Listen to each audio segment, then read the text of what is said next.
Find your next car at Auto Store of North Carolina in Walkertown. Their goal is to make car shopping and car buying experience fast, friendly, and easy. They have helped hundreds of customers get behind the wheel of a newer, reliable, quality used car, and they can help you too. Stop by and speak with one of their sales professionals today and drive away with your new car. The Auto Store of North Carolina, 4964 Reedsville Road in Walkertown. Give them a call at 336-595-8550 and view the current inventory of vehicles at autostoreofnc.com. Franchise players. Welcome back. Sports Channel 8's Ben Swain. How you doing, man? I love that you guys are doing what you're doing. I love that we're doing what we're doing because the local sports fan is really underserved in sports radio here in North Carolina. Being able to, Monday morning after the New Carolina game, being able to listen to local guys talk about the local game. Franchise players. Every Friday afternoon at 5 p.m. on TobaccoRoadSportsRadio.com and at 6 p.m. on WCOG 1320 AM and WTOB 988. ChemSource Direct is a single source supplier. In business since 2007, they have over 80,000 products for customers just like you. Located in the heart of North Carolina, they supply cleaning products all throughout the Southeast. Whether you're a commercial business, office, or municipal building, looking for wholesale cleaning products, chemicals, cleaning equipment, or service, they've got you covered. Please reach out and start saving money today. Stop by their store open to the public and save. ChemSource Direct, 1207 South Park Drive in Kernersville. Give them a call at 336-515-9990. Order from the website at chemsourcedirect.com. You are locked into Tobacco Road Sports Radio, your home for Triad Sports. And you know this, man.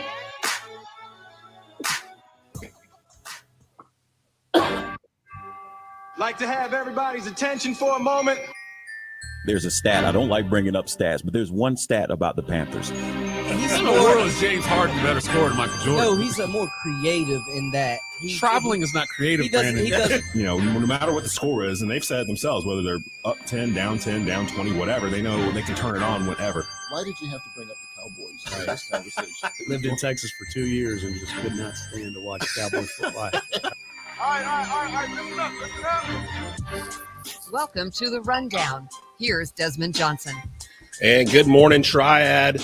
Another beautiful Saturday morning here on The Rundown. I'm your host, Desmond Johnson. We are live on WWBG 1470 AM as we are every Saturday morning.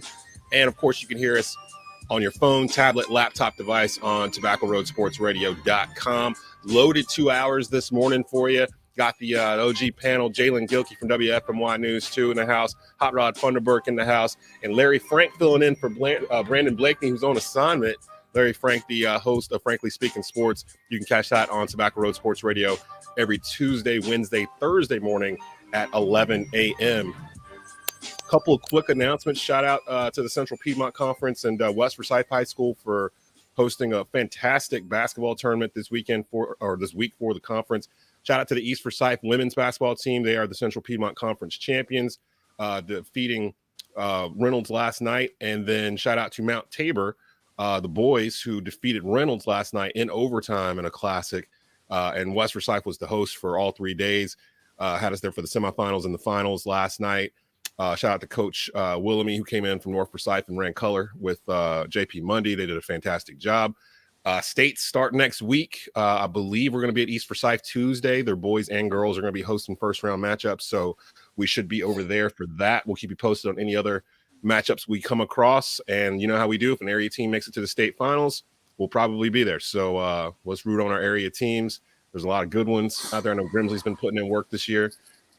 Smith, of course, Dudley. Like there's some good squads in the Triad, especially in Guilford and Forsyth County. So we'll keep our eyes and ears open and see which ones. Real quick, Des, I know Brandon's not here, but we're still gonna do our weekly weather check. You know what the weather is? Because he's out there covering a pond hockey tournament. Yeah. And today's unfortunately the best weather he's had since he's been in North Dakota, and he's not here to share with us. Tonight, we got a high of 31 degrees. A high of 31. Actually, that's pretty hot for them. That's what I'm right? saying. It's like a warm front. Warm. It'll be 34 tomorrow and then back to 0 on Monday. So there we go. Gosh. Man, like I said, I hope he stays warm up there. Just the thought of having weather cold enough to freeze a whole pond to. Are we gonna have to cancel the pond hockey tournament? Is it gonna be too warm? It's gonna be too warm. Gonna have people falling through the pond. Man, shout out to Brandon Blakney putting in work wherever and whenever he can. I wanted to start off. Oh, before I do that, I do need to mention who's on the show today. Beat writer for the Panthers from The Athletic, Joe Personal, join us in the second hour. From Carolina Blitz, Vashti will join us in the second hour with Sports Buffet. And Ryan Frick, the host of Tapouts and Touchdowns, will join me in the very final segment of today's show as we lead directly into the start of WWE's Elimination Chamber at noon today on Peacock. So we'll have our preview for that, and then you can literally just turn it straight to Elimination Chamber as soon as the show is done at noon and watch that. So before that, though, our panel, we're going to tackle the first hour, and of course, we need to talk about the Super Bowl. I know it's been a week, but there's still some storylines out there everyone's talking about. I'll just get to the main thing that concerns me. Was the halftime show the greatest halftime show of all time? Because it feels like we're still talking about this halftime show, and it's been a week since it happened. I just watched it again last night for like the third or fourth time. I'll let you guys speak on it first before I give my piece, but this halftime show, Dr. Dre spent $9 million of his own dollars on it. Dr. Dre, Snoop, Mary J. Blige, Eminem, Kendrick Lamar. Surprise appearance from an upside down hanging 50 Cent who got fat shamed on social media immediately after. But looking back, now that I've watched it 4 or 5 times, dude's not even fat. Like, he's just not as small. He's just not as small as he was in 2003, but none of us are. So, I mean, like, you know what I mean? Like, I went back and watched it again. I'm like, everybody's kind of clowning him for gaining weight and stuff. But once he was upright and started rapping, like, dude, it just swole on bread and water, you know what I mean? Like, he's been working out. Like, I mean, he's 40-something years old. We all gain weight, you know, like as we get older. So let me start off with you, Jaelen, because you're the youngest one on the panel today. What were your thoughts on the Super Bowl halftime show brought to you by Aftermath and Friends? Man, I loved it. I loved everything about it. The only problem I had was I feel like, for my personal opinion and me knowing how production kind of works, I feel like there wasn't enough focus on each individual act. It was a lot going on, and it was hard for my eye to kind of catch where my focus was supposed to be. Now, the songs, the entertainers, the performances, I loved all of it. I still don't think it was better than Prince. I just don't think anything could top Prince Making It Rain in Miami. I thought it was you know what I'm saying? That was my argument. But and my last point is I don't know why you tried to slander Mary J. Blige last time we talked about this. Talk about she was only gonna get one song, brother. She got 2. She got 2. They gave her 2. 2.5, actually. Yeah. So I was like, yo, they gave Mary 2 songs. What is going on here? As they should. I don't know why. I know why she picked. If the ladies are happy, exactly. Everybody's happy. And that was for the ladies watching the halftime show. Like, that took that halftime show to over the top for the women that were watching that halftime show to begin with. But like I said, I just turned 44 in January. Rod's a couple years older than me.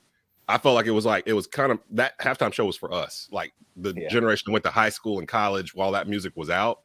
That was literally everybody that was up there on that stage, and that was 275+ million albums sold up on that stage too. Like, there was a lot of and Miss Mary, if you would like to come save me from the ghetto, I am more than willing to love you, baby.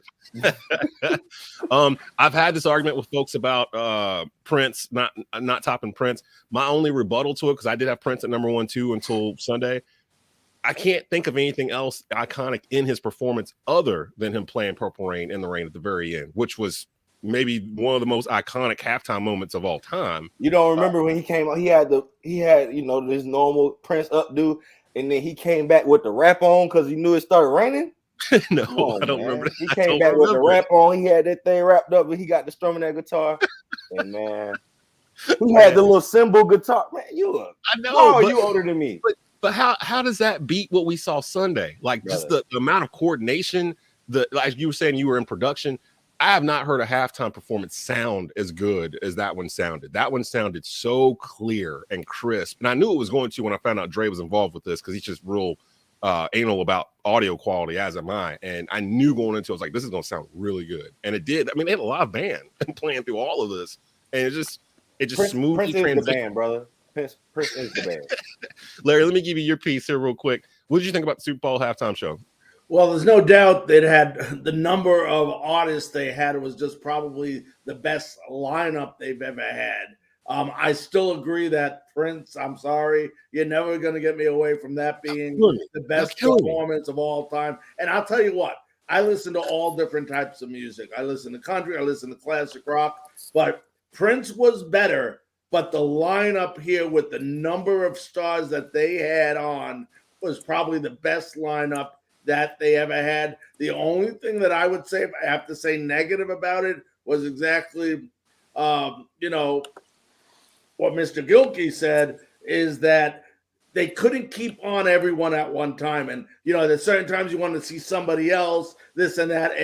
But what are you going to do when you have that many great artists on stage? You can't keep the camera on everyone. But overall, great performance. I know, nationally, it had unbelievable raves about the performance. Rod, what were your thoughts on this? Because I thought of you while I was watching this. I was like, man, this takes me back to high school, East Forsyth. I mean, like, they didn't really get into anything old Death Row, which I knew they wouldn't. It was really more Chronic 2001 and onward from there. Yeah, I wanted a little lottie-dottie. I ain't gonna lie, but I wasn't gonna get that. Well, Dre has said in the past that he doesn't even listen to that stuff anymore. Like, it takes him back to a place he doesn't like going to, and he just feels like it's dated. So he just doesn't listen to the Chronic or Doggy Style or any of that stuff from the early Death Row days. So I knew they weren't going to really hit on any of that. Plus, some of that stuff you just can't play. You just can't play it at a halftime show. So they had to be really selective with what they picked.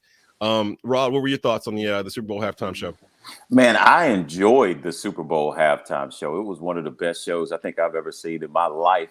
Now, if you go back to the 1993 halftime show that featured Michael Jackson, now that was entertainment. Michael Jackson is just an entertainment. Yep, he busts out the stage, then he gives us his dance. Yes, sir. Like 5 hard minutes. He just stared at everybody. He sure did. But that rivals, the Michael Jackson halftime show. And like you said, this one with Dr. Dre, Snoop, Eminem, it just takes you back to a time where everything was lovely because you're so, Generation X was a certain age at that time and we were young and doing whatever we wanted. We thought the Chronic, the Snoop Dogg, Tupac had just gotten out of jail. Generation. Yeah. That's all I'll say to that. And of course, Mary J. Blige was on there looking all scrumptious with them thick thighs she had. All right, Ryan, let's calm down. Let's be Listen, the only thing missing from Mary J. Blige's was Method Man coming in to help her out with the song that they usually do together. So when they said there were going to be some guest people there, I actually thought they were going to have Method Man there. I didn't expect Eminem. I really expect 50 Cent, but of course I expected Eminem over 50 Cent just because of Dr. Dre. But I really thought it was going to be Method Man in the house. But it was a great show. I loved it. I enjoyed it. I loved the details, the stage setup, how they got it set up really fast and got it going. I think it was probably the best halftime show. Like I said, it does rival the Michael Jackson in 1993 halftime show. So I enjoyed it. I'd love to see another one like that. Hip hop in the house, baby. Yeah, I had this number 1. Prince moves down to 2. I have Beyonce and Michael Jackson tied at 3 because Beyonce literally shut the electricity off of the Superdome when she was done with her performance. She shut it down on that one. So I can't really move her down further than 3rd. But I know what I saw Sunday. I'm like, this overall thing of what I'm watching, it keeps making me go back to watch it on YouTube. And that's kind of what I'm grading it with. Like, I'm like, dang, you know what? I want to watch that again. And I'll go back and I'll watch it again. I'm just like, dang, this is really good stuff. So great performance there. I do want to touch on the Super Bowl a little bit here. I know it's been over a week. The Rams are Super Bowl champions. I wanted to talk about Aaron Donald because now the narrative has become Aaron Donald might be one of the greatest defensive players of all time. And we get into these in the moment takes a lot. And I'd been hearing this conversation kind of tip that way the past couple of years.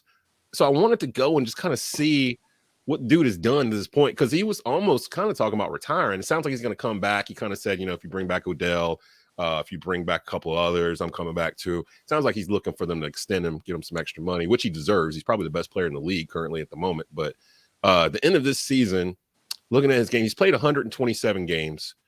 He's had 98 sacks as a defensive tackle. As a defensive tackle, 150 tackles for loss. He's forced 23 fumbles.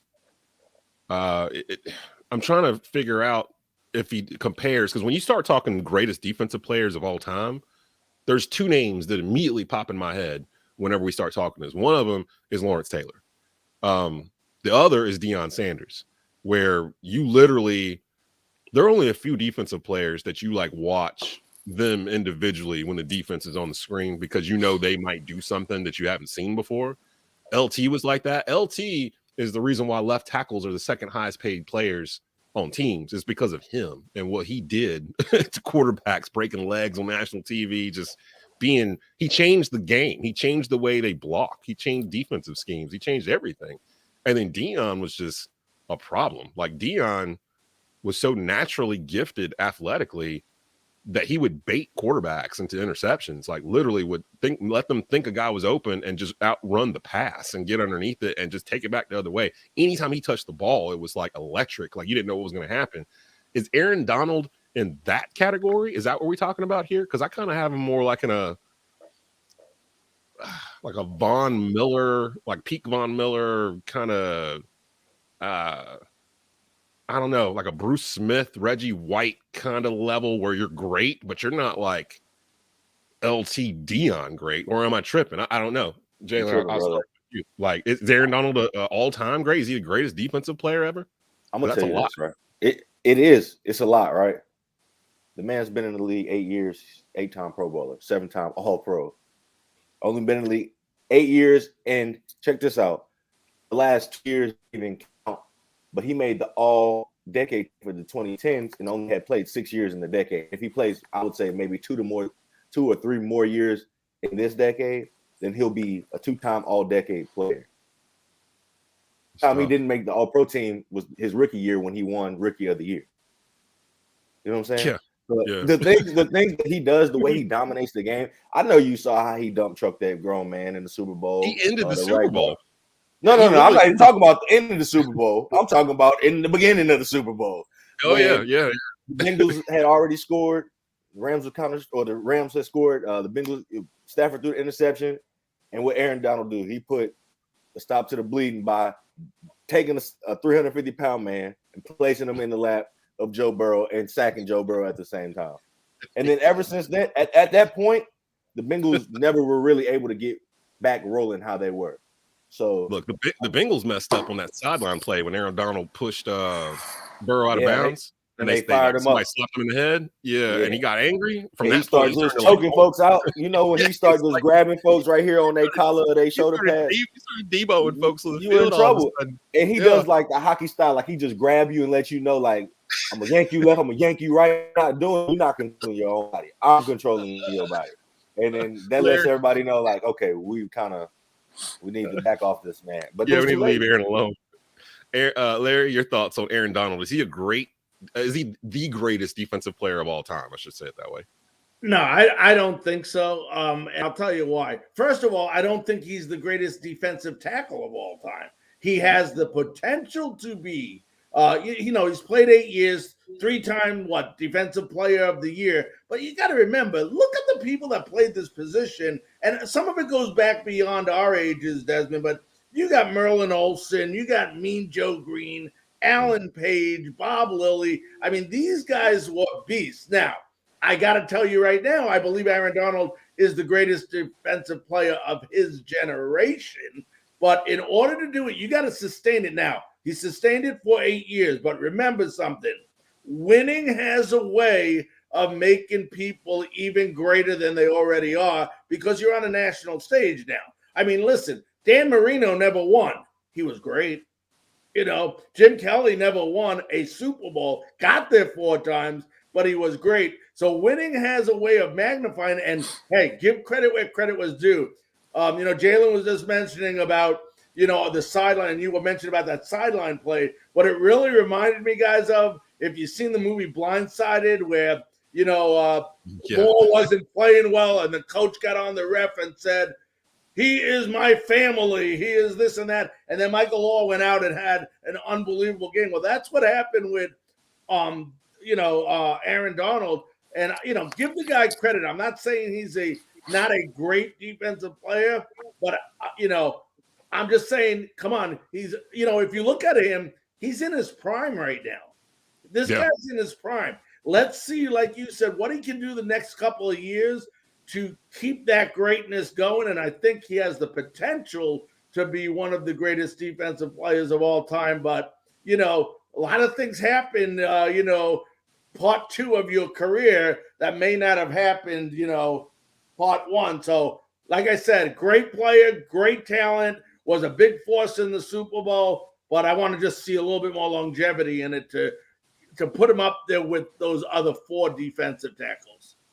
Rod, your thoughts on Aaron Donald out here ragdolling folks? Is he is he in that group of greatest defensive players of all time, or does he got a little bit more room to go? Yeah, he definitely has a little bit more room to grow. I'm in agreement with Larry. I mean, there are a lot of interior linemen that we've seen play over the years that have had phenomenal careers.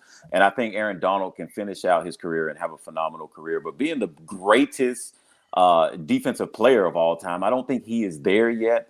Like Larry, I think he does have the potential to get there. His play style actually reminds me of a player that used to play for the Tampa Bay Buccaneers, and that's in Warren Sapp. We've seen Aaron Donald get blocked and have one arm and make the tackle. We've also seen Warren Sapp do that many times. We've seen Warren Sapp be able to beat the tackle in front of him because he's singly blocked. We've seen Aaron Donald do the same thing. That was one of the problems that the Bengals had. The Bengals forgot that Aaron Donald was on the front side of that ball, and they forgot that you have to double team this man every single time. Same thing with Warren Sapp. You had to double team Warren Sapp, but he was going to be a problem. He was going to wreck shop. So I don't look at Warren Sapp as one of the greatest interior linemen or defensive players of all time, but I look at him as a great player for his position and what he did. Right now, same thing with Aaron Donald. I look at him as a great player and what he's doing, and he has the potential. But I tell you what, he was going against a Bengals offensive line that we already knew was suspect. We talked about it all year, all playoff season. That offensive line was suspect. So if Aaron Donald didn't have a good game against that Bengal offensive line, then we would be talking about Aaron Donald like, is he the player that we think he is? But because they were going against a suspect offensive line and suspect scheming on how to block a player like Aaron Donald, he had to get off. He did get off. And that's also what great players do. When they have the opportunity to make plays, get off, he does that. And he did that, especially on the last 4th down that the Bengals had the ball. Somebody had to make a play, either Joe Burrow. And guess what? The offensive lineman of the Bengals decided to block him one-on-one instead of getting help for Aaron Donald, and they paid for it and made Aaron Donald a Super Bowl champion. All right, fellas, real quick. Okay. Aaron Donald been in the league 8 years, right? Yeah. 7-time All-Pro. Merlin Olsen played 14 years, 6-time All-Pro. Mean Joe Green played 12 years, 5-time All-Pro. Alan Page played 14 years, 6-time All-Pro. I'm just saying. Those are the 3 that Larry named to be the greatest tackles of all time. I mean, but there was even there's different competition and there's different rules for back then as well. Right, exactly. Well, it's harder. I would say it's harder to be a defensive tackle now because you can't hit the quarterback how you used to be able to hit. Yeah, you have to be more careful. You got to be more precise with how you play the game now. That's just how it is. Aaron Donald, 3-time NFL Defensive Player of the Year. Sacks leader 2018. All as a defensive tackle, none of those guys have ever led the league in sacks. Yeah, that's tough. I can't sit here and say he's the greatest of all time. That's what I'm saying. I definitely can't say he's the greatest of all time. His career is still going. I mean, he has the potential. Yeah, exactly. I hate saying dudes are the greatest while they're still playing. I think that's why I hate calling Tom Brady the GOAT. Now I feel comfortable saying it because he's gone, sort of. He was 19 years in. You having a problem talking about he's the GOAT? Come on now. I want someone to tell me that you have a choice between in their prime, Mean Joe Green and Aaron Donald, and you're going to pick Aaron Donald. There is no way in anything that somebody that knows football that would take Aaron Donald over Mean Joe Green. Mean Joe Green was a beast. Now, we can measure guys on different things, but remember, sacks weren't recorded till later on. I don't even remember. I think it might have been the 80s when they didn't record sacks when Mean Joe Green was playing. Right, that's what I thought. So we can't Deacon really Jones would have like a billion stat, sacks or whatever. When you look at a dominated and don't get me wrong, I will say one thing in defense to Jaelen is that he had a better supporting cast around him, Mean Joe Green, than Aaron Donald does. So you got to take that into account too. Warren Sapp had a heck of a lot better defensive line than Sam Donald has around him. But at the end of the day, and I know the Bengals made the Super Bowl, great job, but that offensive line was ranked 20th in the NFL. Fair enough. There you go. Hey, we got to take a quick break, pay some bills. But when we come back, it's NBA All-Star Weekend. It's Saturday, which means it's basically the skills challenge. It's the 3-point shooting contest, and it's the slam dunk contest. There's not as much of a buzz this year for the slam dunk contest, so I went and pulled a couple of surefire dunks from online that'll get the crowd hype, and we'll talk about what the greatest dunk that we've ever seen in the slam dunk contest is, and more. We got a whole lot of stuff coming up here, so stick around. Rundown coming up. Joe Person, Vashti from Carolina Blitz. They'll be on in hour number 2, so definitely stick around. You're locked into the Rundown. You're listening to The Rundown with Desmond Johnson. You deserve to get good service and great rates. At State Farm, we get it. And we're here to help because with every State Farm policy, you get good neighbor service and you get surprisingly great rates. So what are you waiting for? Get going and talk to a local State Farm agent about your surprisingly great rates today. Like a good neighbor, State Farm is there. Individual premiums will vary by customer. All applicants subject to State Farm underwriting requirements. When you want the real deal, call State Farm agent Susanna Nunn in Kernersville today.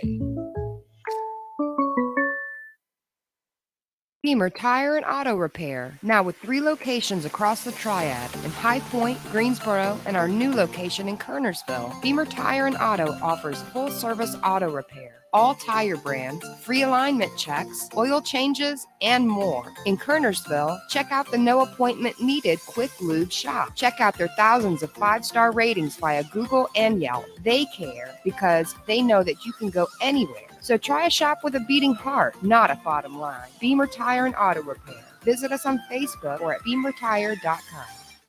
Craving fried chicken? Stop by One Stop on the way to the big game. One Stop number 6, located at 2748 West Mountain Street in Kernersville, serves fresh fried chicken and famous taters 7 days a week from 6 a.m. to 10 p.m. Craving wings? Come try the new spicy breaded wings. Get a 5-wing meal with 6 taters and a roll for just $7.39. Now in regular, hot, ranch, or spicy. One Stop number 6, 2748 West Mountain Street in Kernersville.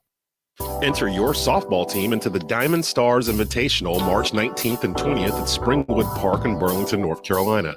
Age brackets are for 10 and up for a one-day event, 12 and up, and 14 and up. With Diamond Star events, you get more games, longer time limits, quality competition, and prizes to all champions. With Diamond Star events, get the tournament experience your players, coaches, and families deserve. For more information and to sign up, visit DiamondStarEvents.net. Looking to change things up a little? Visit Salon Resi. Located at 765 East Bluemont Road, Suite 200 in Mount Airy, Salon Resi is the newest high-end full-service salon and spa in the Triad. Salon Resi's spa includes massages and skincare. Get a full highlight treatment, shampoo and style, color and retouch, and much, much more. Salon Resi, where passion and creativity meet. 765 East Bluemont Road, Suite 200 in Mount Airy. We love sports. Joe Louis, the greatest boxer ever lived. Not only do we love sports, but we love to debate sports. He was bad in Captain Clay. He bad in Sugar Ray. He bad in that. Who that? The new boy has Mike Tyson. Look like a bulldog. He bad in him too. He done whip Mike Tyson ass. He whip all their ass. For the best sports analysis in the Triad. What about Rocky Marciano? In-depth local coverage of your favorite schools and teams. Let me tell you something. One fall, Rocky Marciano was good, but compared to Joe Louis, Rocky Marciano ain't. And of course, the best sports debate in the Triad. It's Joe Louis's ass. Welcome to Tobacco Road Sports Radio. Joe Louis was 75 years old when he fought. You're welcome. I don't know how old he was. Back to the rundown with Desmond Johnson.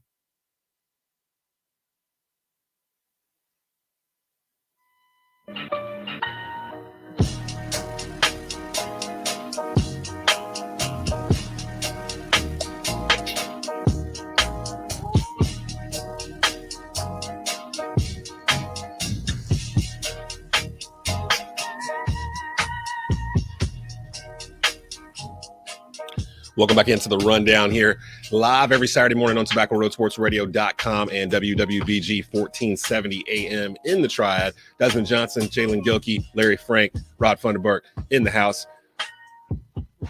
All-Star Weekend started last night. Saturday and Sunday are the heart of the weekend. Saturday is usually skills challenge, 3-point shooting contest, and the dunk contest, which has had ebbs and flows over the past couple of years. Had its peaks in the mid late 80s with Michael Jordan, Dominique Wilkins, Spud Webb, all those classic contests. Kind of fell out for a little while. Vince Carter resuscitated it. The 2001 slam dunk contest kind of killed it for a while, where people didn't want to do it anymore after Vince did it. And then we had this classic Aaron Gordon, Zach LaVine matchup from 2016. I went back and watched that last night too. I went and pulled 3 dunks that I think may be the best 3 dunks in slam dunk contest history. And we're going to try something new today, where I'm going to actually share this screen with you guys so we can actually judge these in real time as they're happening here. Weirdly enough, no Michael Jordan dunks in this top 10 thing that I pulled up. It makes me think that whoever did it was like 19 years old, but that's okay. That's fine. That's fine. The 3 that are on here, I would say, were probably better than any of the ones that Jordan did, except for maybe the kiss the rim dunk, where he's coming in like this and like basically touches it on his foot in midair pretty much as he's going up. There's a couple like that, but let's see. The first one I pulled up here that I want you guys to kind of take a look at is from 2016. This is one of the most ridiculous dunks I think I've ever seen. It's Aaron Gordon. I'll just let it explain itself as it plays out. Number 3. How do you work on these dunks? No, this is real. This is real. Okay. This is real. This is real.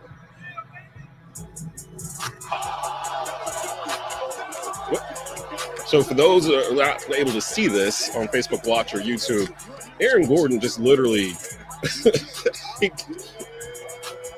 let me stop that.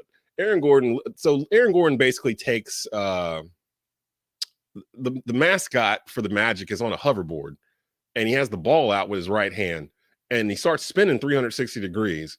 Aaron Gordon runs by him with one hand, scoops the ball out of the dude's hand, spins midair, does a Karl Malone with his hand behind his head, which was the nice touch, and dunks it home. At the time, I was like, that might be the craziest dunk I've ever seen in my life. Like, I've never seen anything like that before. Thoughts on this dunk here, Jaelen? You got a look of like you ain't impressed. Hold on, I got you muted. Hold on. Oh, here, you muted. Personally, sorry about that, y'all. So personally, I was at the 2015 dunk contest between Zach LaVine and Aaron Gordon, the first installment when they were in Barclays. And so I felt like I've been fortunate enough to see 2 of these, right? 2003 in Atlanta and 2015 in New York. I thought just that head-to-head battle that year was going to be, the best of the best, and it was going to be kind of hard to top that. But then when they came out and did it again the next year in Toronto, and he brought out this. So I'm gonna be honest, I like the one when I was in Brooklyn when he jumped over the mascot and went it's under the legs. Yeah, it's coming. I thought that was the best one. So okay, cool. That's actually that's why I looked so unimpressed, because I was like, this one didn't even hit his best dunk. Now, I mean, actually, that was all in the same contest, because I was sitting there watching them, and I was they used all of their best dunks, and they kept getting 50. So like they kept going on and on and on. I'm like, they're gonna run out of dunks, and like literally, Aaron Gordon has been robbed out of 2 slam dunk contests titles. But Zach LaVine deserved to win too, both of them. So it's like, yeah. But some of the stuff Aaron Gordon was doing, it was like, I didn't know he had hops like this. Like, I just didn't understand. He don't do this in the games. Like, this is, and he still doesn't. He still doesn't do this kind of stuff in the games. But he in Detroit now. I know. Nobody knows in Detroit. Nobody's gonna watch. Nobody's gonna see it if it happens that way. Of course, the one that most people turn to now as one of the ones that kind of shut the whole thing down for about a decade or so. Vince Carter, his 360-degree dunk that he did during the slam dunk contest, right here. Oh, Lord. That's still, this is 20 years ago. My man does a windmill 360 dunk and gets about a 38, 39-inch vertical on it. Guys are still trying to copy this to this day in slam dunk contests. Larry, your thoughts on Vince Carter, Vince Sanity? Actually, no, I want to ask Rod this question because, Rod, you were in school at Carolina when Vince was down there. I'm sure you've probably seen some things with your own eyeballs that Vince did that maybe people aren't aware of, or just something that made you go, what was that? Like, tell us from when you were with Mr. Carter. Yeah, Vince was just that guy at all times. And I mean, he did it anywhere on the playground, practice, wherever. You saw things out of Vince and you were just like, wow, this kid is really gifted. We used to call him that boy from Florida when we were in Chapel Hill. We used to call him the Florida boy because that's where he was from. And you saw things. And this dunk that you're showing right now, I don't even think this is the dunk that I like the most. The most that I like was the one where he stuck his elbow in the rim and he stayed up in the rim. That was the one that really set it off. And we didn't know what just happened when he did it. Like, everyone was just like, what just happened? Like, the whole crowd was just like, what did we just see? Like, I never even thought of doing that before. Yeah, and the thing with Vince Carter, this guy is a heck of a dunker, man, in these dunk contests. But I'm gonna tell you what, he is the only guy that probably does better dunks in the middle of a game. I mean, I have seen Vince posterize so many people, and you just like, dude, your career might be over from Vince dunking on you like that. And I mean, he's just done that in every game. Like you were saying, I think it was Aaron Gordon. You don't really see him dunk like that in the game. You didn't know he had those hops. Well, Vince will show you a spectacular dunk inside the game, and you might go, dang, he should use that in a dunk contest. Yeah. And that's just, I mean, that is just how explosive this guy is. Vince changed the game. He changed the dunk contest. You know, at first, Michael Jordan changed the dunk contest coming from the free throw line when he had the glide in the air. And then the next person was the next Chapel Hill guy, that Florida boy in Vince Carter, who came and changed and revolutionized the dunk contest again, to where when Vince did all those dunks, who wanted to go behind him? No one. That's why we haven't seen LeBron James yet. No one wants to go behind Vince Carter. And see, all this talk about how LeBron is the GOAT and the king and he's better than Jordan and stuff, yet he refuses to do the slam dunk contest. But if you ever watch LeBron in the pregame warm-ups, he's doing slam dunk contest dunks. It's almost like he's afraid to fail in the slam dunk contest, so why bother doing it at all? And now he uses age as an excuse. Well, that's exactly I don't want to do it now because I'm old. No, he don't want to fail at the slam dunk contest because Jordan didn't. You know what I mean? Like, that's all it comes down to. He just doesn't want to do it because of that, which furthermore tells me he can't be the GOAT. You can't be the GOAT if you don't want to challenge who the GOAT was. I mean, like, you got to go right at him. You can't just come in through the back door and be like, I'm the greatest of all time. No, you got to fill out the rest of the resume. And this was, to me, this is part of the resume of what the GOAT had, and he didn't do it. But back to Vince, I distinctly remember him dunking on Tim Duncan at Carolina on an alley-oop that just, like, took Tim Duncan's soul, like, directly off the court. Like, it just went, like, as soon as he did it. He had another one, Cherokee Parks against Duke. That's right. I remember it because Cherokee Parks fouled out on the dunk. Like, it was a out of bounds play.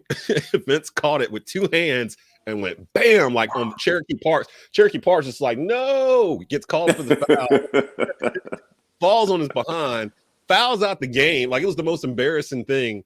And Vince did it like it was nothing. Like, he just literally would just hang in the air. He's probably the closest in hang time to Jordan as anyone we've seen in terms of being able to have that vertical and to stay up in the air for a long period of time. And Des, believe it or not, when Vince Carter was at Chapel Hill, he was actually in the shadow of Antoine Jameson. So a lot of times when I'd be watching the games with my friends, They be like, yeah, and give it to Antoine Jameson down low. And I say, heck no, get a ball to Vince Carter. He the best, most explosive player on the floor. What are y'all talking about? They were like, no, Antoine Jameson is going to be the player of the year. Yeah, but Vince Carter is that dude. Yeah. You know, and unless you actually watched those guys and saw them, man, it was just something to see. That's all I can say. Great times. Those were some fun Carolina teams because you just knew people were going to get dunked on like for 2 hours. Like it was just great. And that was coming behind the Jerry Stackhouse, Rasheed Wallace team. So it was just a stretch right there in the 90s where I wish Carolina would get back to that, finding those high-flying kids, but they're going 8 miles up the street to do. So that's that. We'll talk a little bit about that with Vashti Hurt from Carolina Blitz in hour number 2. I got one more dunk that I was going to show here. And I don't even really need to, well, I do need to explain it for those that are on the radio.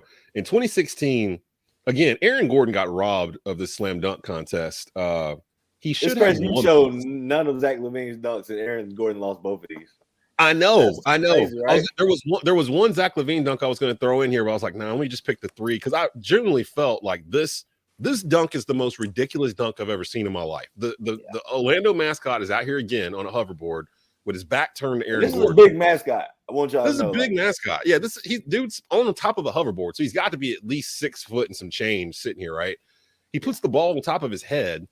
Aaron Gordon runs from the 3-point line, jumps over the mascot, and not like the way you would traditionally think about it in your head where he's going through his legs, jumping over him. Nah, Aaron Gordon jumps sideways so that his complete butt is over top of the mascot's head. He grabs the ball from underneath with one hand, puts it in the other, and dunks it backwards. Like it's and before you press play, Des, we got to shout out Nate Robinson and Dwight Howard too. Because they had some great battles in the dunk. Some great ones. Well. I mean, Dominique, of course, Jordan's the one that made this contest what it is. So you can't leave him out. Spud Webb. I mean, it's had some flashes, though. It's had some flashes. It's had some flashes. And tonight, shout out to Cole Anthony, who's going to be doing this for Orlando. And I like when Gerald Green blew out the candle. He had the cupcake on the rim. He had the cupcake up there.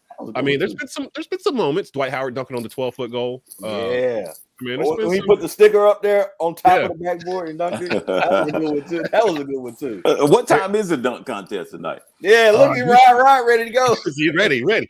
Usually, I think it's the nightcap. Usually they do it at the end. So it's probably going to be about 10 o'clock or so. I know Cole Anthony's in it. I can't remember the other 3 that are doing it. I wish they – see, the slam dunk contest was built for Zion Williamson. And I don't want to get on this dude too much because I know he ain't played in 3 years. He's entering Greg Oden territory, to be honest. And I just saw he's having possibly another surgery on the same foot, so he's pretty much going to be out the rest of this year. But if he had been able to play, this is the contest that would have catapulted him to beyond where he was heading. It's kind of a sad story, really, when it comes to Zion. And we'll talk about him real next quick week. This year. So it's Cole Anthony, Obi Toppin from the Knicks. Jaelen Green from the Houston Rockets, young rookie, super bouncy, and then Juan Toscano Anderson from Golden State. Why is that dude in there? We'll see. But there's always one sleeper that kind of. There's always one dude that's just like on the end of a bench somewhere. It's like, yeah, I'll do the dunk contest. I got Cole in a sleeper because I remember his high school mixtapes where he was dunking on people. He's like 6'1" or whatever. So that may be, but here to me is the greatest slam dunk the greatest slam dunk in contest history. Aaron Gordon jumping over the Orlando Magic mascot. That might be Elton Payton in that mascot. But I don't even know how you humanly do this. Like it's hard for me to get my legs out of the bed. It's important. My man literally just kind of took 4 steps and just jumped over. And he's still lost. Look at it. What is happening? That's so tough, man. With the left hand too. That is hard. I can't. I gotta stop this. Stop. Go away. I don't even know what that was. Larry, I'm gonna leave it with you. What was that?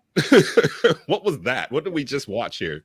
That was unhuman. I mean, that was amazing. I mean, when you think about it, and I love that dunk. I love that specific one you just showed because that was one of my favorites. But I'm a short guy, so I like the short guys performing in the dunk contest. And my favorite was the Spud. Now, I said my favorite, not the best. I think the one you just showed was the best, but my two favorite is Spud Webb, who's 5'7", doing the reverse dunk, just because of his height in general, for him to be able to do it. But I still love, I grew up a New York Knicks fan, lived in New York for a while. Nate Robinson going over Dwight Howard in that dunk was just incredible, and he's only 5'9". So those are two of my favorites because I'm the short guy, but that one that you just showed by Gordon was just amazing. And let's not forget, the dunk contest took a whole new turn when it was Michael Jordan from half court, remember, doing that dunk. You look back at that right now, after all these guys that have done these, the Gordons, the Levines, all these dunks, and I'm sure you're going to see some by Jaelen Green tonight. It doesn't even compare. I mean, what Jordan did to what those guys did because of just the magnitude of what they're doing and the imagination that they put into this. It's incredible. I mean, it's incredible to see. I'd love to see it during a game, but my goodness, to see it because a game is completely different. They're doing it with nobody on them. But at the end of the day, when you want to talk about, I mean, I'm just speechless. I mean, what can you say about it? I mean, the guy, it was just incredible. I mean, I guess that's the only way to describe that. You bring up a great point because people don't, when you see it on TV, 10 feet from the free throw line to the goal, it's 10 feet. It's very far to jump that far to begin with. So when you see Jordan do it, you're like, wow. And then like Zach LaVine, he won this contest. We just showed two dunks that Aaron Gordon did. And you're like, how in the world did he not win the slam dunk contest? In that same contest, Zach LaVine jumps from the free throw line twice. The first time he does a windmill in the air from the line and dunks it.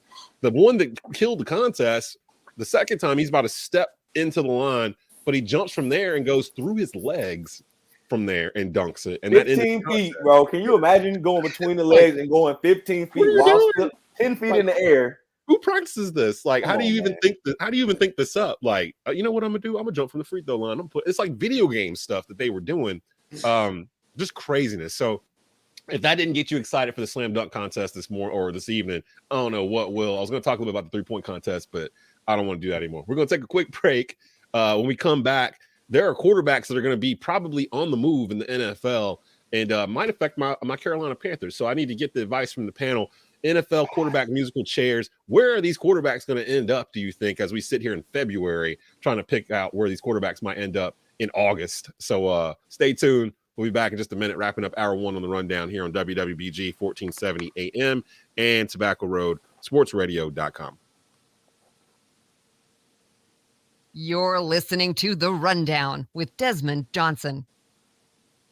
This is Coach Rez, head coach of your Carolina Cobras Arena football team, the 2018 National Arena League champions. Join us for our 4th year in the Snake Pit at the Greensboro Coliseum. Be a part of the Carolina Cobras tailgating group before every home game starting April 30th. Season tickets are now on sale for as low as 2 for $128. You can reach the ticket office at 336-455-7232 or at carolinacobras.com. Fear the Fang. York Home Inspections provides a vast array of home inspection services right here in the heart of the Triad. Exterior, insulation, ventilation, structural, appliances, roofing, radon testing, pest inspections, electrical, plus HVAC, new construction inspections, annual maintenance, and more. Owner John Taylor York has been in business since 2012 and treats each inspection as if it's his own home. Schedule your appointment online with John at yorkhomeinspection94.com or call 336-442-8315. York Home Inspections. Quality home inspections. Blue Naples Pizzeria in Kernersville is now hiring. Come work for one of the best Italian restaurants in the Triad. Currently hiring dishwashers, cooks, front cashiers, and more. Great hours, great pay. Give them a call at 336-993-7707 or stop by and inquire at 1519 Union Cross Road in Kernersville. Start working this week. Blue Naples Pizza. Looking to change things up a little? Visit Salon Resi. Located at 765 East Bluemont Road, Suite 200 in Mount Airy, Salon Resi is the newest high-end full-service salon and spa in the Triad. Salon Resi Spa includes massages and skincare. Get a full highlight treatment, shampoo and style, color and retouch, and much, much more. Salon Resi, where passion and creativity meet. 765 East Bluemont Road, Suite 200 in Mount Airy.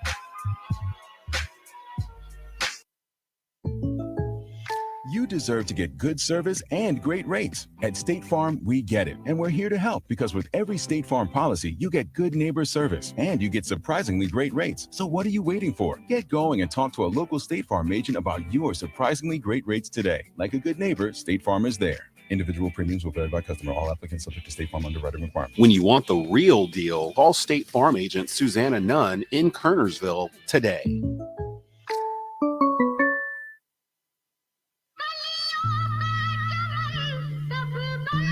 Carolina Cobras. If I take that field, if my game starts to slack, I have no fear.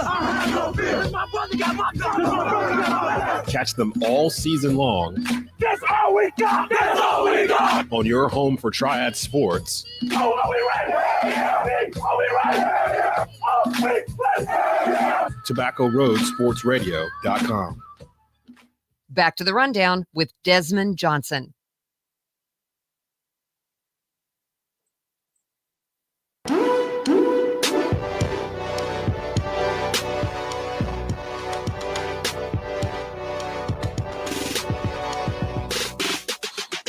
Wrapping up hour one here, live on the rundown with Desmond Johnson. That would be me, Desmond Johnson, Jaelen Gilkey, Hot Rod Funderburk, Larry Frank from Frankly Speaking Sports in the house. Check out Larry's show every morning, well, Tuesday, Wednesday, Thursday mornings on TobaccoRoadSportsRadio.com at 11 a.m.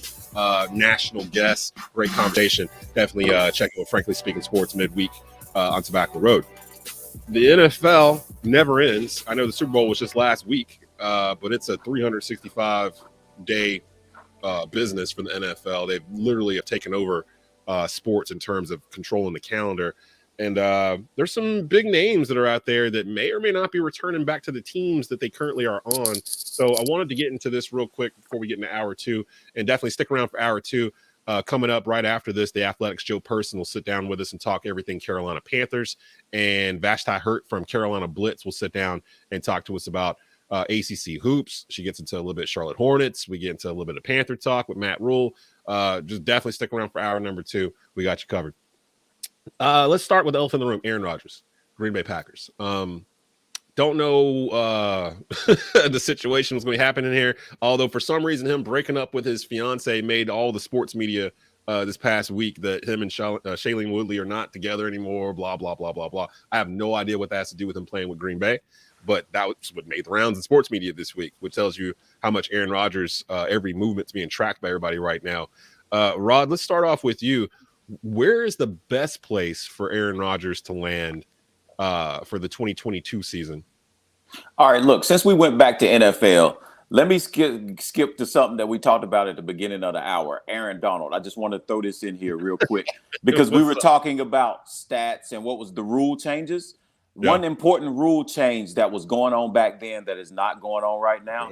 You could engage a lineman and you could have your buddy to cut his feet from up under him. You can't do that nowadays. So that definitely gives defensive linemen an advantage compared to what the old defensive linemen had in the back of the days. They could get their knees taken out and legs taken out while being engaged by the right tackle and the right guard takes them out. So just wanted to throw that out there. You could say the head slap been ruled out too, though. That was a pass rush move. You slap the piss out the dude across the line. That was Deacon Jones. That was Deacon Jones' whole thing. Yeah. Yeah, but I'm saying knees are a big deal. Knees are a big deal. I just wanted to throw that out there. Knees are huge. You need your brain.